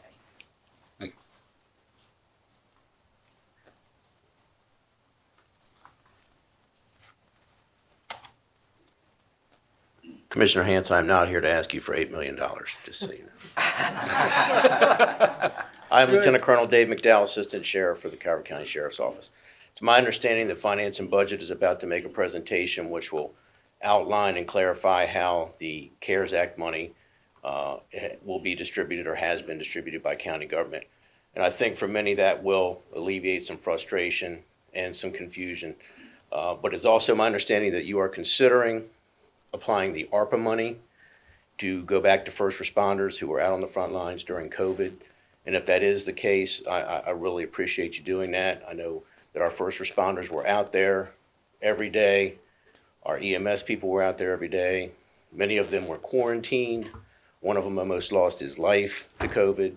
So if that is your intention, I'd like to thank you on the front end and just wanted to pass on that appreciation from the men and women of the Calvert County Sheriff's Office and all of our first responders. Thank you. Thank you, sir. Is there anyone else in person that would like to comment or provide public comment? Okay, we're going to ask anybody that has pressed star 9 on the telephone. Caller 2803, we are ready to take your comments. Caller, you may need to press star 6 to unmute yourself, and please identify yourself and whether you are speaking as the designated representative of a group or as an individual. Good morning, Commissioners. My name is Joseph Comori, and I'm speaking as an individual. I wanted to talk today about, getting better fiber or a fiber provider, something other than Comcast, but I feel like I have to address education today. I've been with the Board of Education as a parent for 6 years now, and I have never had a problem getting someone to answer a phone call or an email or getting back to me about any conversation at all. So the idea that parents are not being heard is false on its face. And anyone who wants to be involved, there's a Citizens Advisory Committee, there's a Special Education Citizens Advisory Committee. You can be a substitute teacher and be in the classroom and see what's going on. So the idea that the Board of Education is being secretive and not letting the public talk is false on its face. Beyond that, we got 7 years left on this Comcast contract, and I really hope you guys have a plan in place to get something better. Thank you. Thank you, sir. Is there anyone else on the phone that would like to speak? Please press star 9.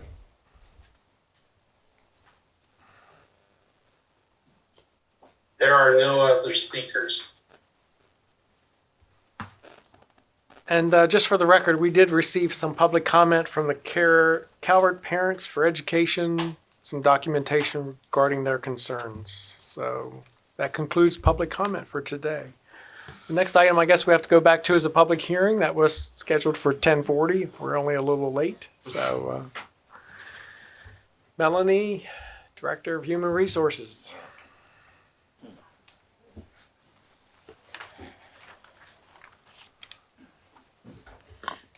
Good morning, Commissioners. Melanie Woodson, Human Resources Director.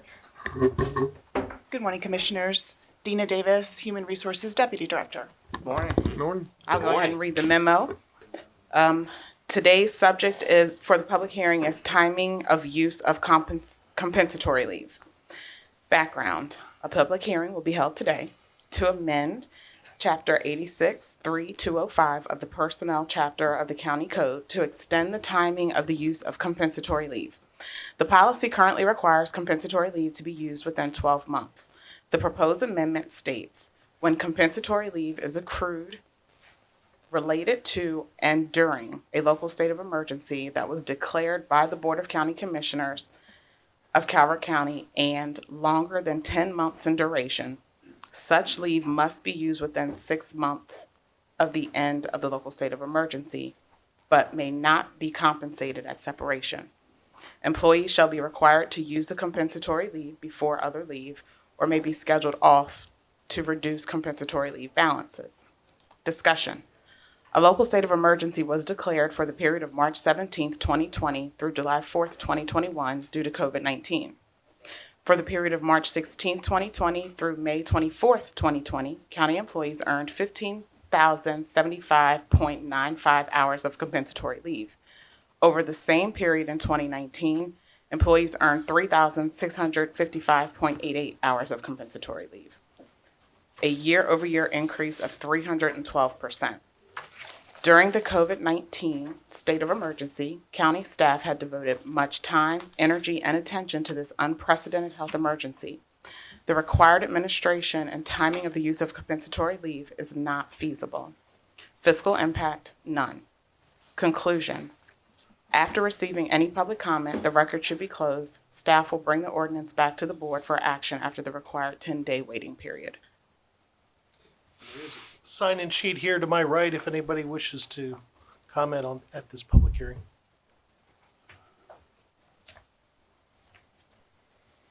And anyone on the phone, please press *9.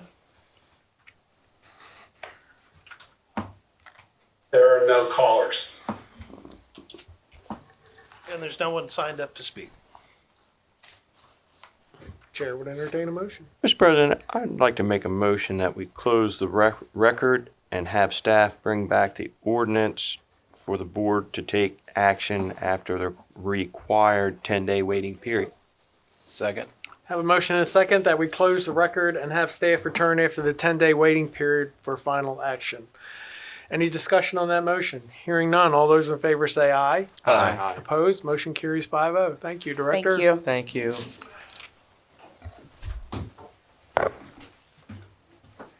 So, next item on the agenda, do we want to do Mako instead of for carriers?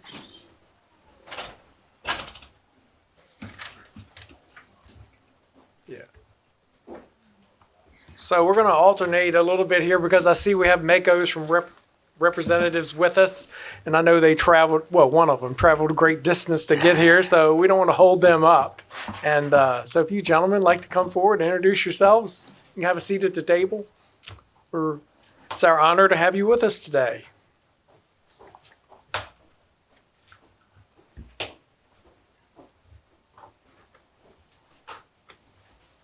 Morning. Good morning. Morning. Almost afternoon. Yeah.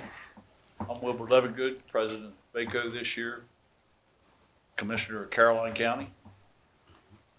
Mr. Hanson and I go back a long ways. Go way back. For Farm Bureau days. And he's probably the reason I'm doing this. Good deal. It's his fault. Yeah, it's all my fault. My wife blames it on Yeah. me. I said you got to run. He took me literally. It's just one day a week, right? Yeah, that's all. Per resident. I worked for the county for 36 and a half years and retired to do this. As fleet manager, I put in less hours a week than I did what I'm doing right now. So, Right. and the pay was a lot better too. I just returned from Montana. That's where my daughter is. We're expecting our first grandchild in October. This is important to Mr. Hans. Yeah, I know. Congratulations. Yeah. Congratulations. instructed to make sure that you tell Robin hi from us. All right, I will do that. So, thank you. Yeah. I'm gonna turn things over to Michael, share some things, and we'll look forward to seeing everybody in a few weeks. Yes, sir. Yep. Thank you very much, Mr. President. Commissioners, grateful for your time today. I'm Michael Sanderson. I'm the Executive Director of the Maryland Association of Counties. For those in the audience or who are watching, MACO is the organization that represents and serves the county elected officials across the state, all 24 jurisdictions. We stand up for all the services that you deliver here back home to your residents and your counterparts across the state. We try to make a point to get out and visit each jurisdiction at least once a year and either be on your agenda like this or some opportunity to have an exchange. Ideally, this is a two-way exchange. We want to share some things from Annapolis, from the association, and things that we're hearing on the ground.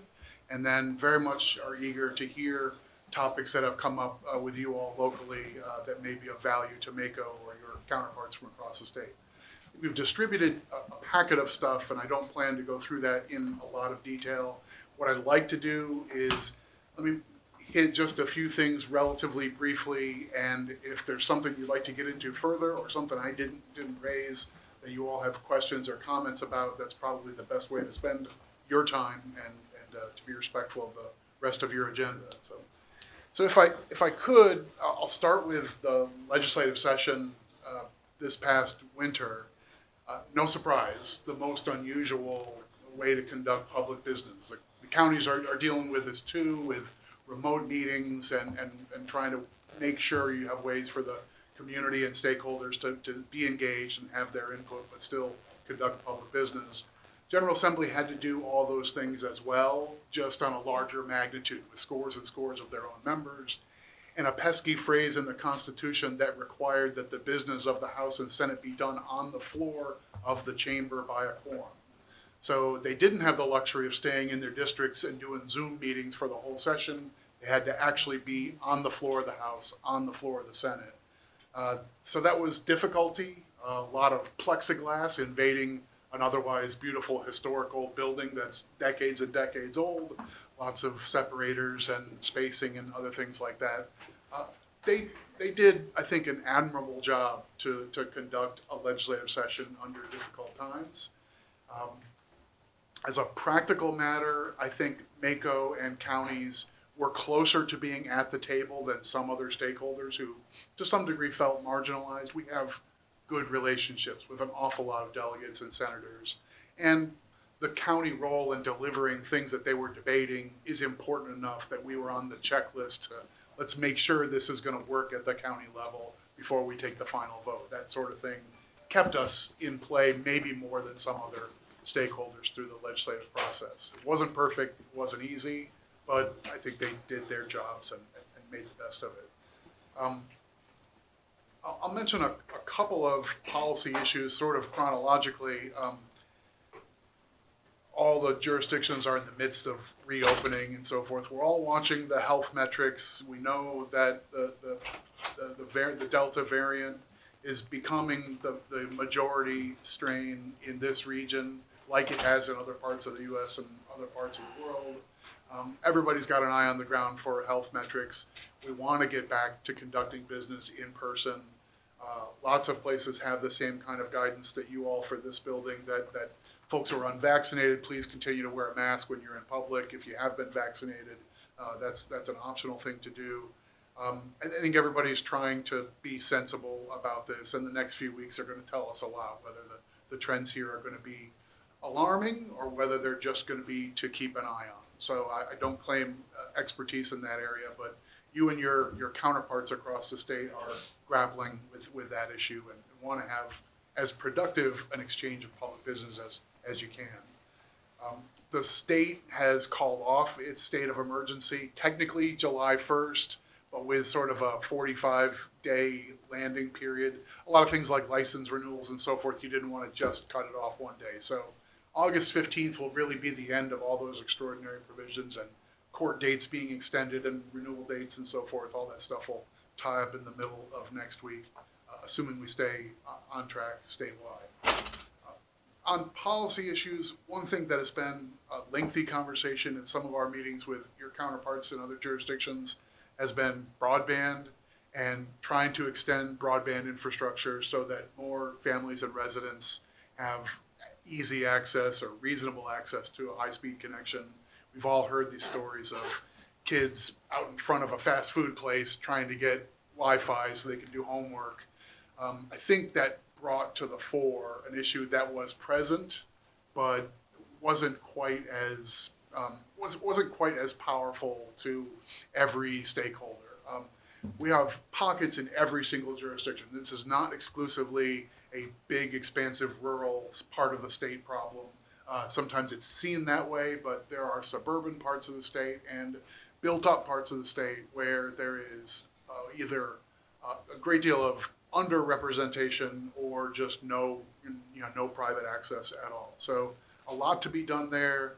We took this on, MACO as an organization took this on as a high priority for this session and really exceeded our own expectations that we wanted to get things done like a dig first policy, that if someone's tearing up a road to put a certain kind of conduit, let the folks doing fiber and cable know that that road is available for easy access so we can save money. If that was on the targeted list of places to extend fiber, let's do it now. Things like that just made sense, but getting $300 million of the state's fund received through the ARPA, the federal relief plan, for the state to commit $300 million of its own, plus to have cities and counties receiving funds directly from the feds, broadband's among the things that we can target. We're going to see a lot of projects that were on we'd like to do this, it's just financially upside down. Federal funds are going to make a lot of those things happen, and it's going to be a major part of next steps across Maryland. I think the next couple of years we're going to see aggressive build out, and it's what we've needed an awful lot. So enough on that, unless you want to extend that conversation with your questions. I'll also mention we're in a peculiar year coming up with census data being processed and distributed out to jurisdictions and also to state actors. So redrawing of districts is what every government level needs to be doing soon for the 22 elections. Timing's not going to be great. The data's going to come to us a bit later than it usually does. We're not going to get the final tranche of data from the census that's really precinct by precinct and usable for drawing of maps till the end of September. It's going to be a short turnaround between the final determination of maps and the deadline for candidates to file for candidacy in late February. We'll get it done, but it's going to be an even shorter turnaround. That's all. This year is always a tough year anyhow. The degree of difficulty, there's going to be like one extra twist in the dive if we're thinking about Olympics, that sort of thing. So we'll pull that together, but it's going to be a challenge. Yes, Commissioner. Not to get on a different subject, but you have an advantage to get around the state and see all the different boards and all. Do you ever sense a level of frustration that, the three major jurisdictions, I would never dream of trying to send a bill to Annapolis to affect the rest of the state. To have the audacity to think I know what's going on in your neck of the woods or something else. But the major three jurisdictions do this on a regular basis. Do you ever sense any frustration from the rest of us to say, hey, Montgomery County, do what you want to do, but leave us the hell alone? And I mean, the audacity, and it's on a regular, it's like, just here it comes again. Am I taking crazy pills, or do you hear any of that when you're out? I think there's a big, broad question embedded there that is a centerpiece for an organization like ours. And it's not restricted to big counties and small counties or reds and blues or issues along those lines. I think our point of view, MACO representing local governments, our general point of view is we think you all are generally in the best position to react to the needs of this community. Just like the Baltimore County Council and Executive are probably in the best position to react to the needs of their community, and in Garrett County, the same.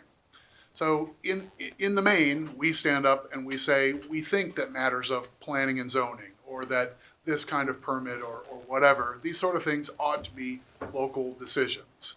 But it seems like they don't go by that, though. I mean, as you see, they have the delegation. They have the most representation, so they run rumshot over top of us on a regular basis. So there's a perpetual tension, and that's a big part of the it's a big part of the mission of an organization like ours representing local governments is to try and make our case before the General Assembly that, okay, we understand you have an interest in this issue about water quality for the entire Chesapeake Bay watershed. Sure. And that affects everybody and so forth. And to try and find ways to say, okay, these are the issues that it's appropriate for there to be a statewide policy because we're all in it together.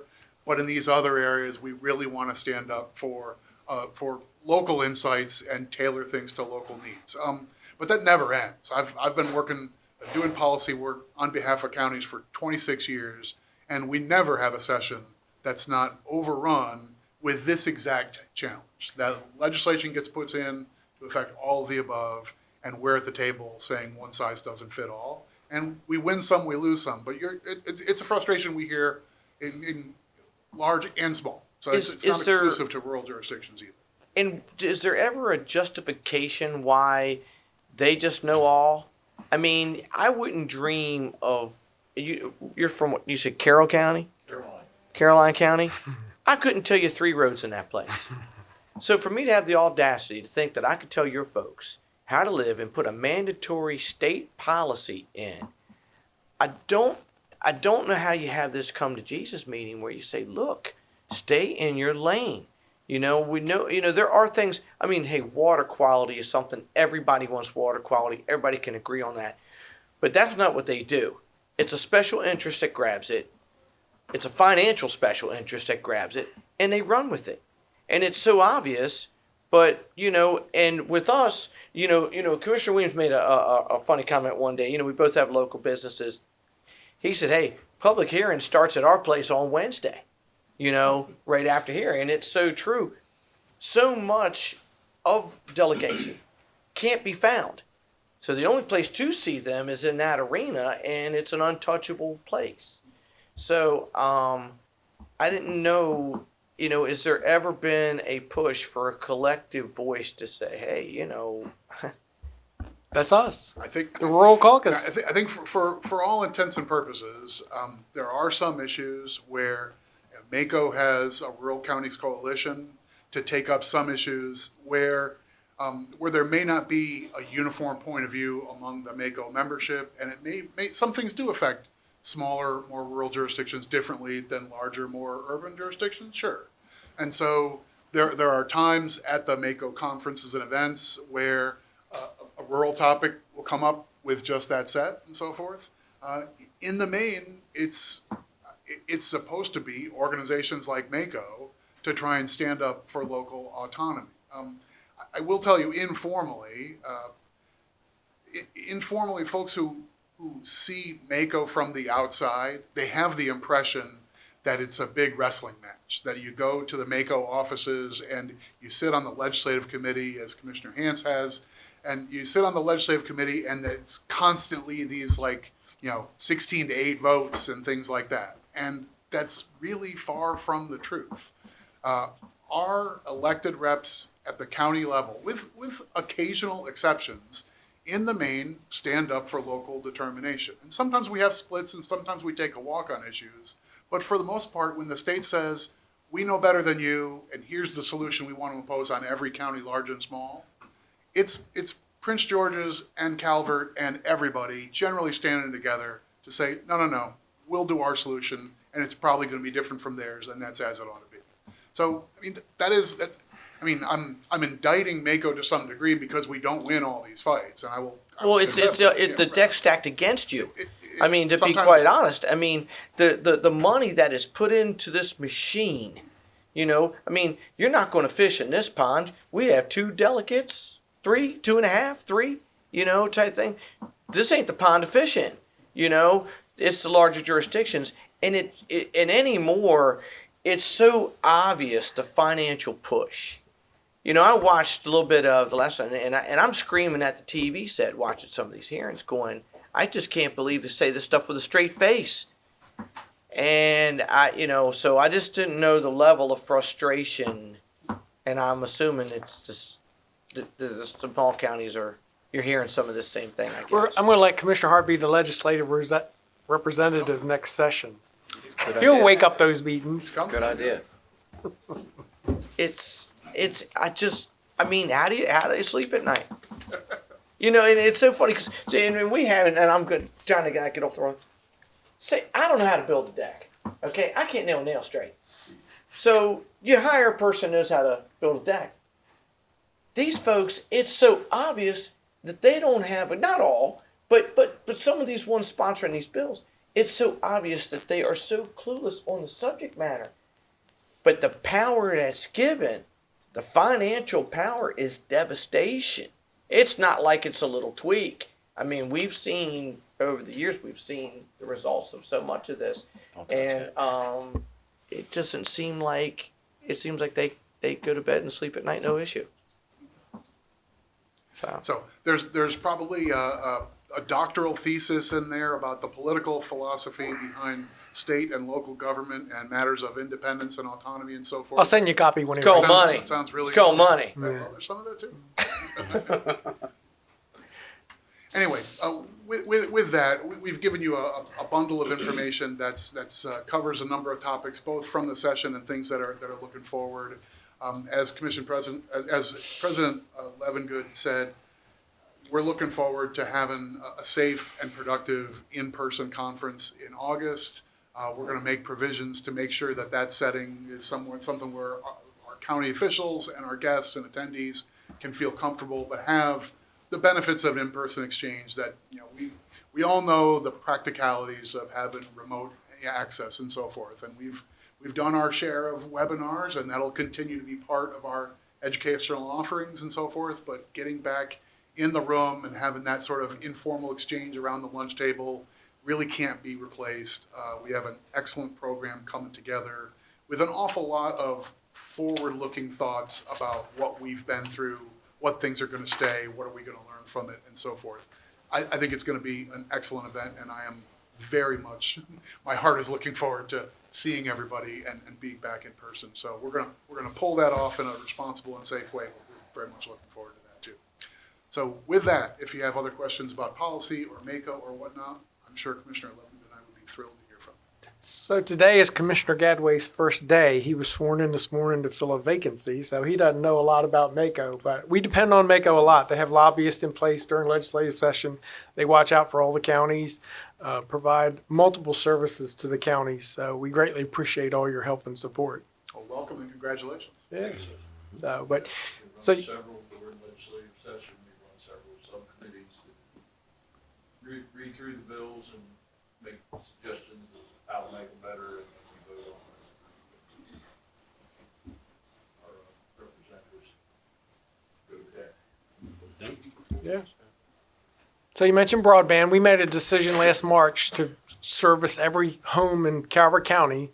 So we're supposed to get an update sometime in the future about where we are. Comcast is our provider. They told us they could have it done in 18 months. So I'm just anxious to hear where they are.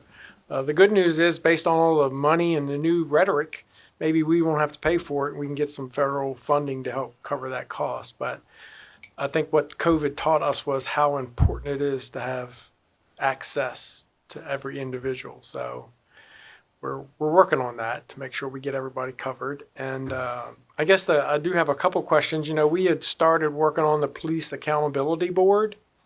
We've had some comment from some legislators that we shouldn't get in too big a rush. They believe there'll be changes in the next session. So what is your sense for change?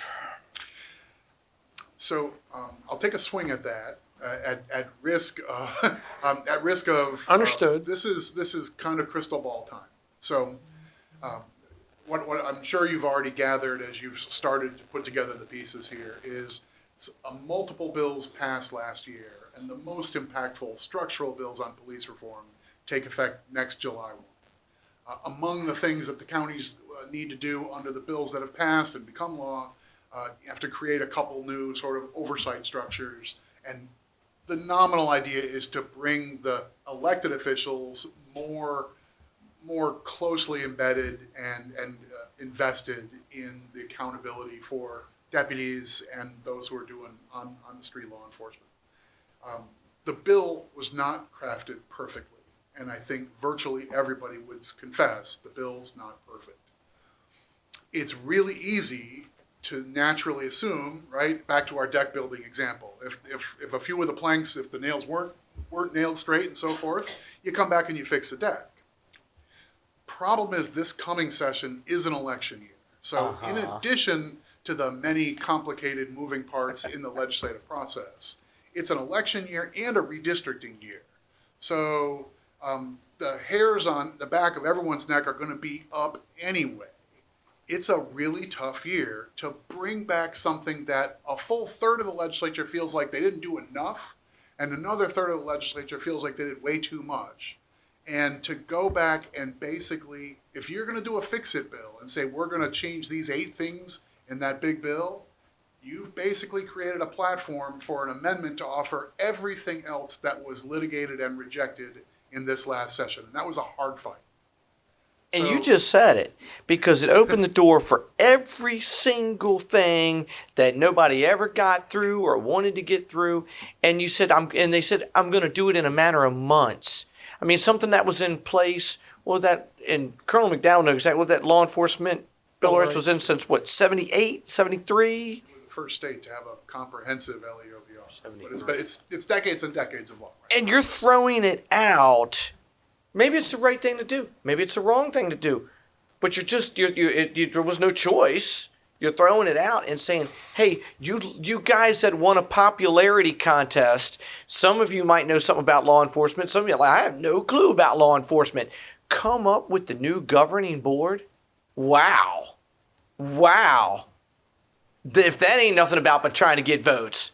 And what's amazing is to do it in election year, because normally they don't put anything with any teeth in election year. They fly under the radar and don't see me and then come out and wave and then please vote for me. I mean, so it's amazing. I was shocked that it came through. So I think getting back to your central question about the process between now and July 1, this is not legal advice. It's just practical advice. I wouldn't put too many eggs in the specific basket that the legislature is going to fix this and change the deadline or modify these provisions. And by next April, we're not going to have to do A, B, and C, and D, and so forth.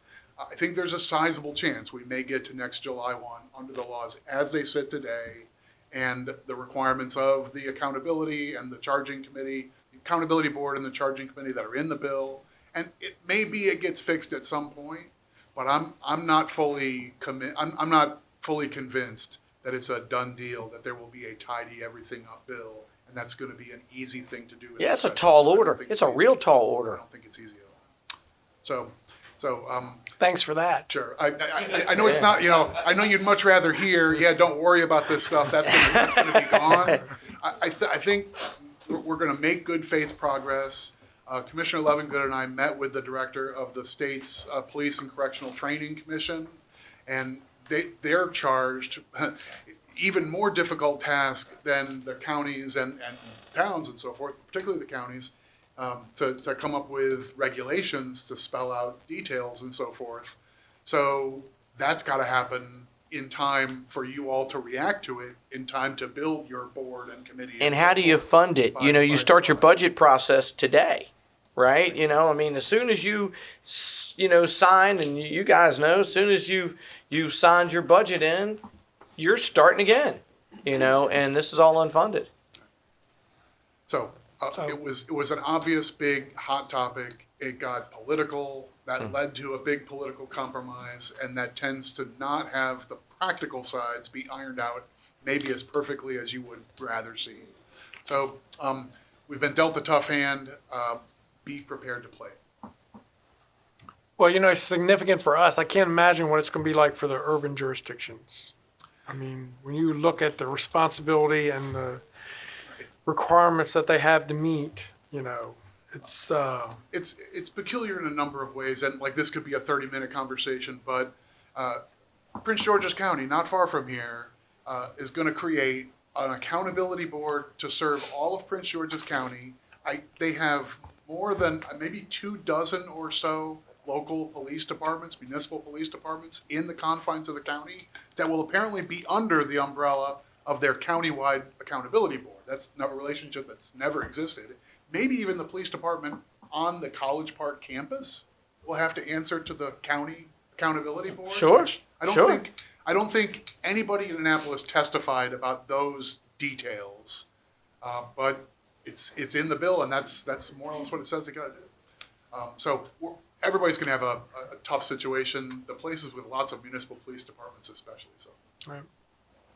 So I don't think you came in time. We had our school superintendent in this morning. We're starting to work on our Kerwin pathway forward, and I assume that's done.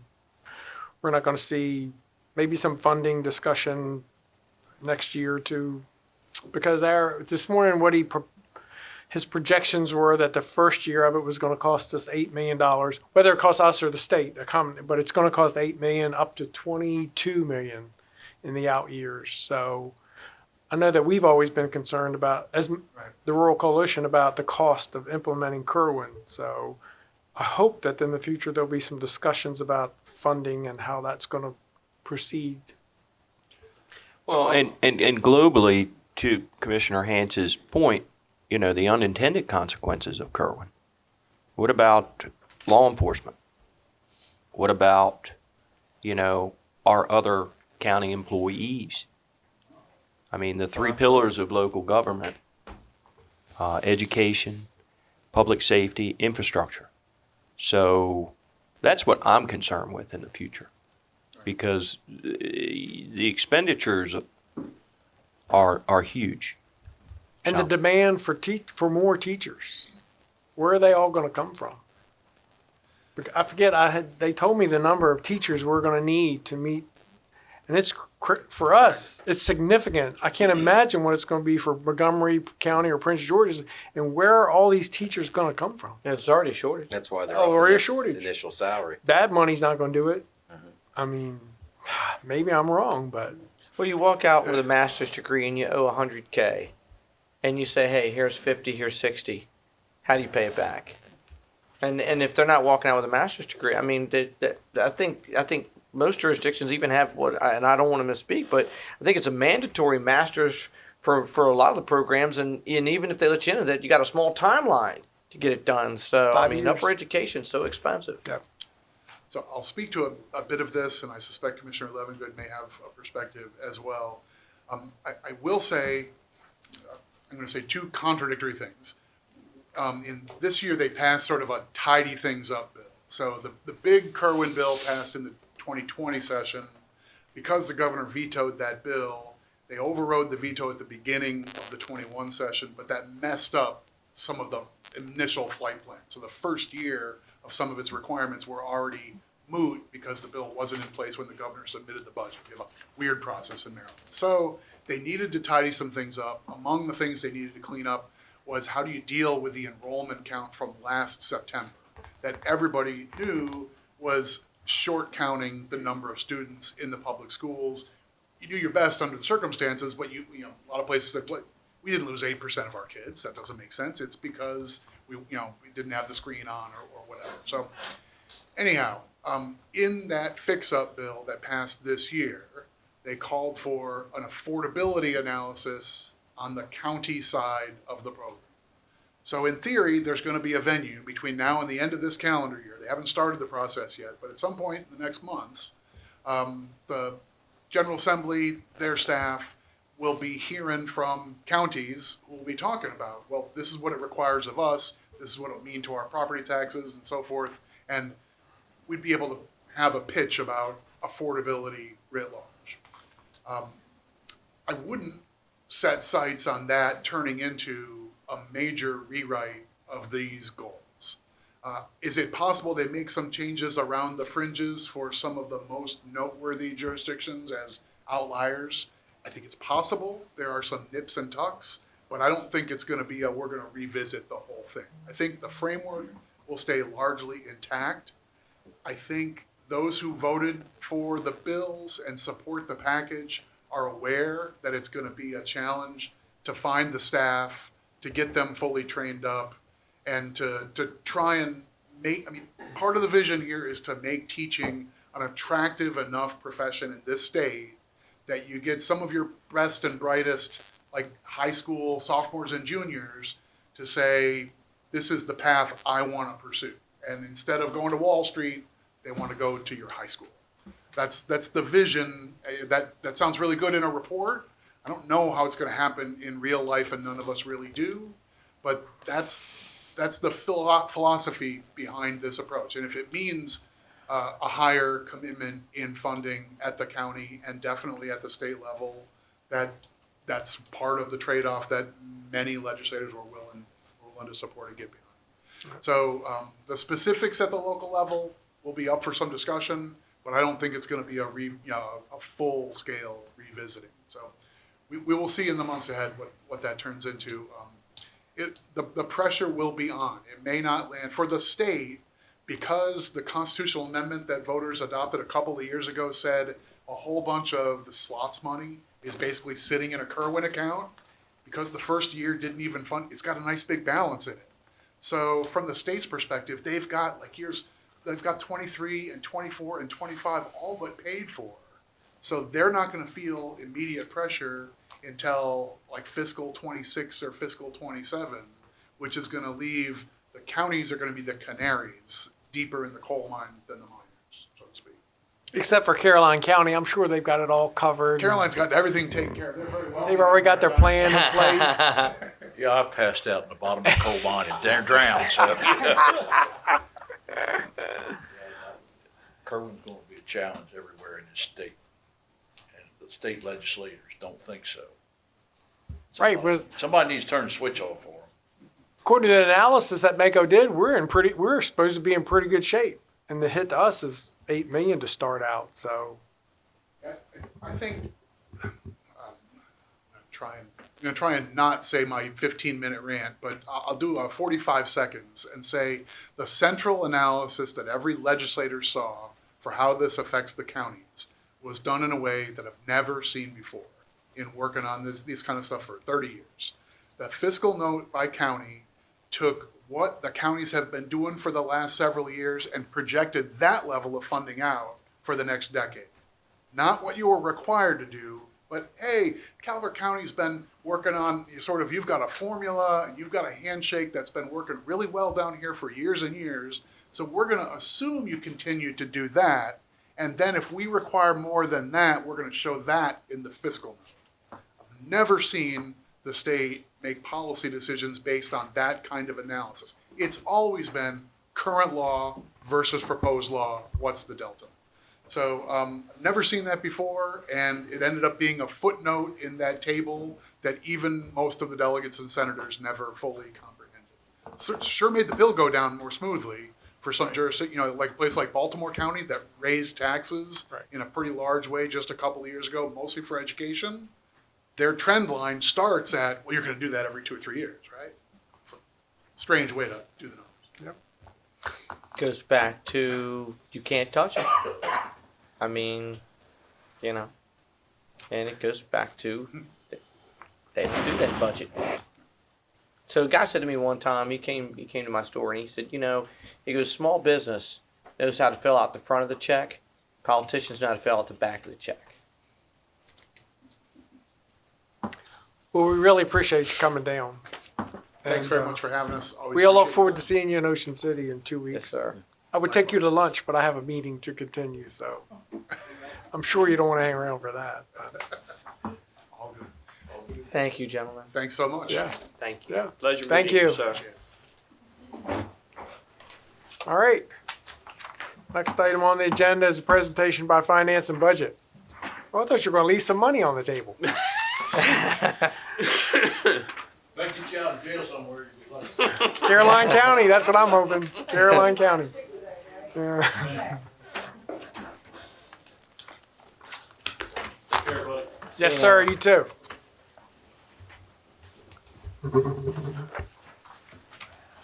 Morning. Or afternoon. Afternoon. Sorry. Should have been morning, right? Yeah, well. Good afternoon, Commissioners. I'm Sharon Strand. I'm the Acting Director of Finance and Budget. Today we're here to give you a quick overview of how the CARES funding was spent. So first, I'll want to introduce who's up here with me this morning, or this afternoon now. And then I want also to let you know that there is staff behind us to answer any additional questions that you may have. Sorry. Beth Richmond, Deputy Director of Budget. Mary Lehman, Grants Coordinator. All right. So on March 17th, 2020, Calvert County declared a local state of emergency due to the effects of the coronavirus. The United States Treasury appropriated funds to the state of Maryland in the form of Coronavirus Aid Relief and Economic Securities Act, or which we call CARES. The state of Maryland appropriated these funds to various state and local agencies in an effort to cover any necessary expenditures incurred due to the public health emergency. Discussion. These dollars were significant, and the presentation today will provide a high-level look at grant awards received and how the dollars were spent. There's no physical impact, and this is just for informational purposes only. So if we could go to the next slide, please.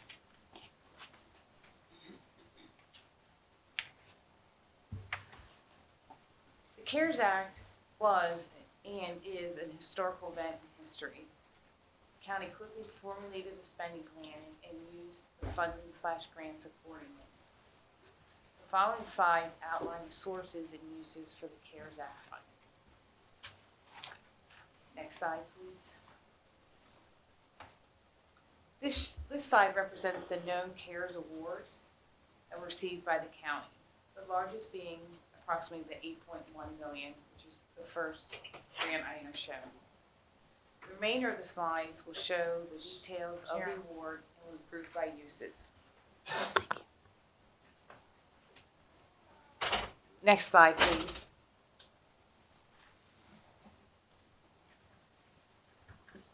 This slide shows how the $8.1 million were spent and separated out by program. As you can see, the total line does not equal the $1.8 million. The difference is for expenses that have not occurred yet. These are just based on actual results based as of July 16th, 2021. Next slide, please.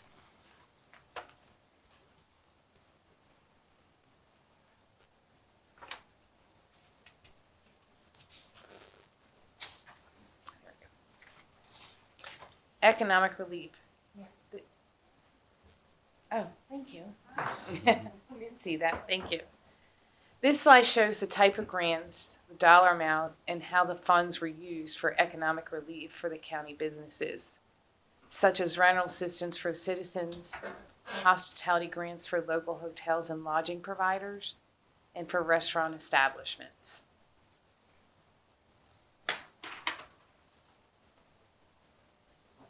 This slide shows the type of grants, the dollar amount, and how the funds were used for food distribution for county residents, to include delivery of food for children, Meals on Wheels for seniors, and residents with all different abilities.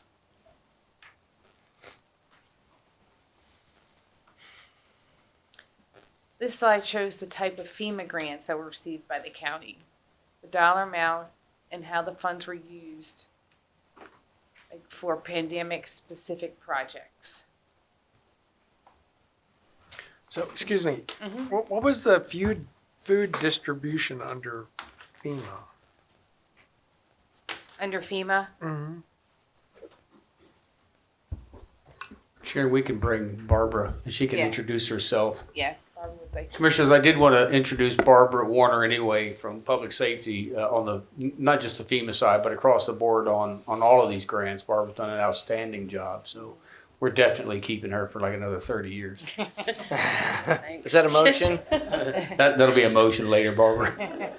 Trish Helms will be happy to hear that. Hi, I'm Barbara Warner, grant writer for the Department of Public Safety. The difference, or I guess I should say, there are several different grant opportunities, and the one you're specifically talking about on the FEMA was, yes, food distribution, but there were other grants that were obtained by community resources in addition to. So those two slides, one was obtained from one type of funding and the other was obtained from a different. Does that make sense? Okay. Yeah, I was just wondering. So to the total amount is putting those two together, Right. and that's what we got for food distribution. Sure, you'd love to get on I camera. know. Jennifer Moreland, Director of Community Resources. So with the food distribution, if you remember, early last year, March 2020, the commissioners made an early commitment to support food distribution through the Maryland Food Bank and in Hunger. We were able to apply that towards Barbara's grant, so that was fantastic. And then last summer, and Hunger got involved doing the food kits to families that were, at home. So she as well supported that effort. So that's been great. And then we've been able to use CARES funds for some of, later in the year with the food kit distribution, because it continued all year long and it's still going on now. So, do you have any questions? So when does CARES officially wrap up? There's a deadline for when you can December. spend the money, December. Okay, I'm sorry, continue.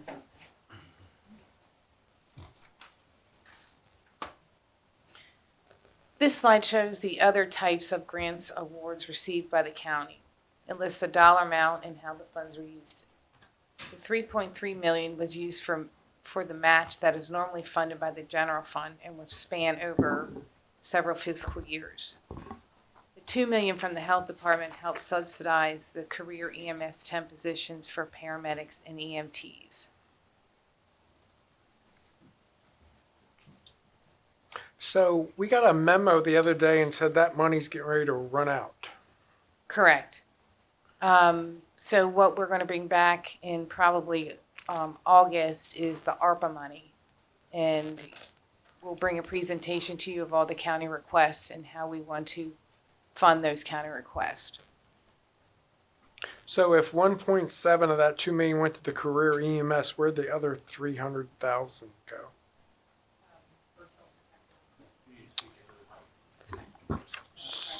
PPE, personal protective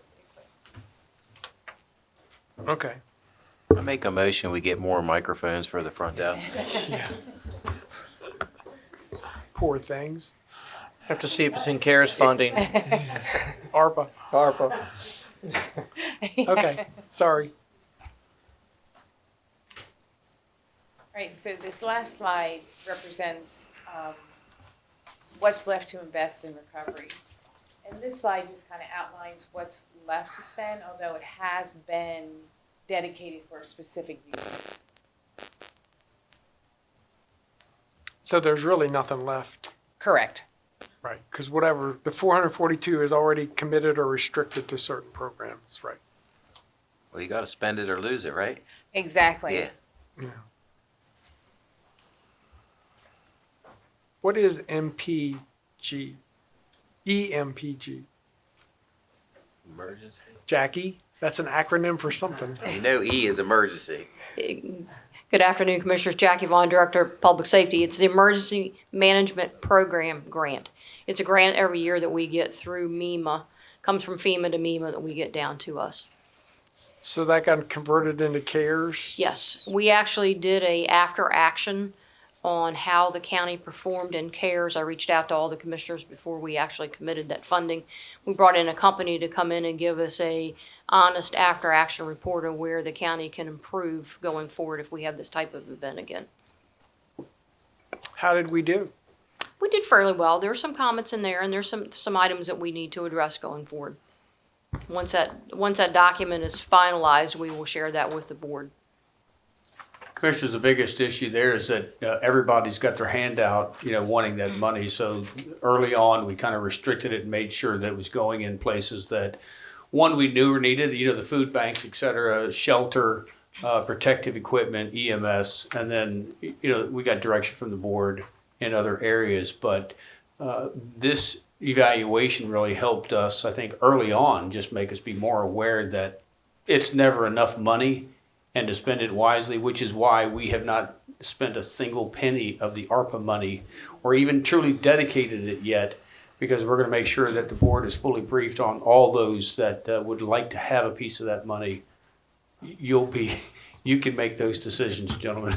Thank you. So the total is $20.7 million. But that doesn't include what the school system got. No, Do we does know not. what that number is? I do not off the top of my head. No, I don't. But I can follow up. There's lots of rumors. I was just wondering. Yeah, we should know. A lot of rumors lately. You're supposed to amend the budget, right? They should have to amend their budget to include that revenue that they got in that fiscal year, correct? That comes- Correct. We have to. Right. And their budget that's what goes it's through for. us, so Right. That's what yes. it's for. And then Is there any other money out there that we think came through that well, if we don't know about it, then we wouldn't know. And that was just a goes dumb back to question. discussion this morning. I mean, that's why that discussion this morning keeps coming up. This is what happens when you don't eat lunch at 12 o'clock, buddy. We- You know? Look, that discussion this morning was a lot of history coming to Mhm, light. So mhm. anyway, just for those of you out there. Okay, I don't have any more questions. I know this is all new for you, but we'd been asking for an update because we knew the money was coming in, and you don't keep track of it. And some people would say, where'd all this money go? Well, that's why we did this. So at least the public can see, here's where the money went and what it was spent for. So. I promise not to ask any more questions. No. Ask away. You ask whatever questions you need to ask. We're just going to be eating while you're asking. Other than that, I don't have any more questions if there aren't any. All right, great. No, I don't have any. I just want to make a brief comment. Commissioner Gadway, I've been here now, this is going on the 11th year. And when I started, there was no money. You guys know that. 11 years ago, it was, not good. Spending fund balance. This gray swan event that is COVID-19 has resulted in all of this monies, and moving forward, it's going to be a challenge.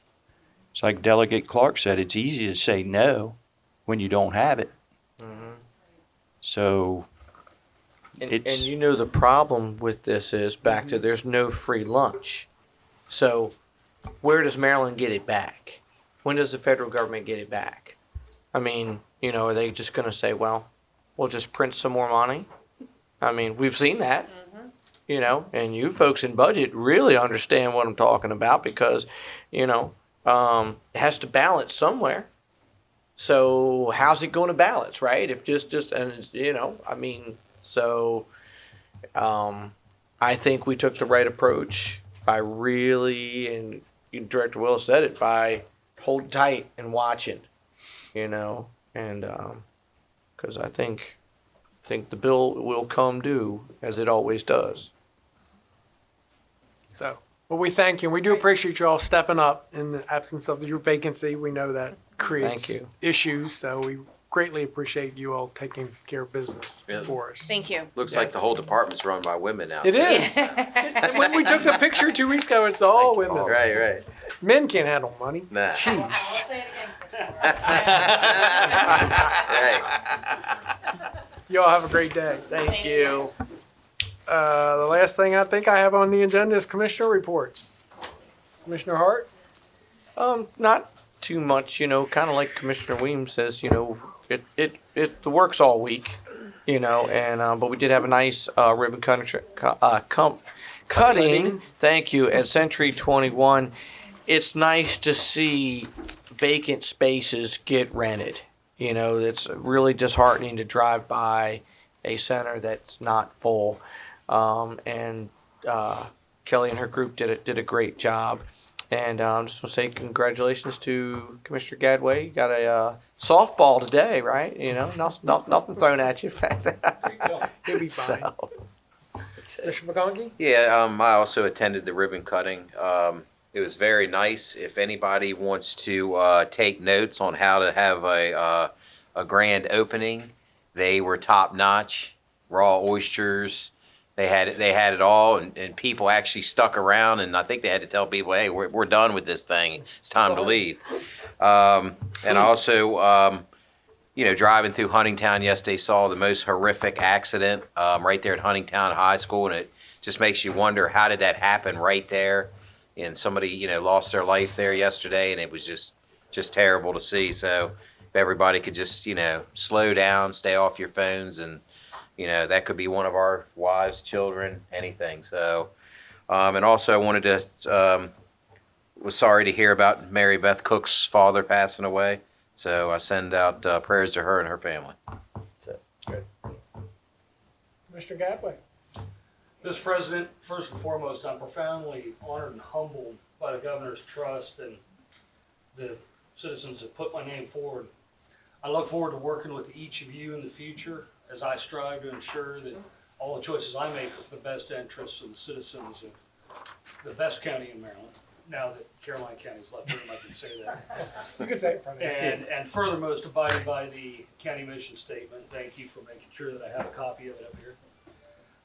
It's been a hectic week. A huge amount of thanks to all the county offices, staff, especially you, Mr. Willis. I've had more time having conversations than my wife and I, so that's not a good thing. He'll become your new wife. And, Work wife. And President Hans, again, thank you for all the help getting me up to speed. I would also like all of us to keep past Commissioner Hutchins and his family in our thoughts and prayers, as my family has been doing, and I wish him and his family the best. Mr. Weems. Yes, sir.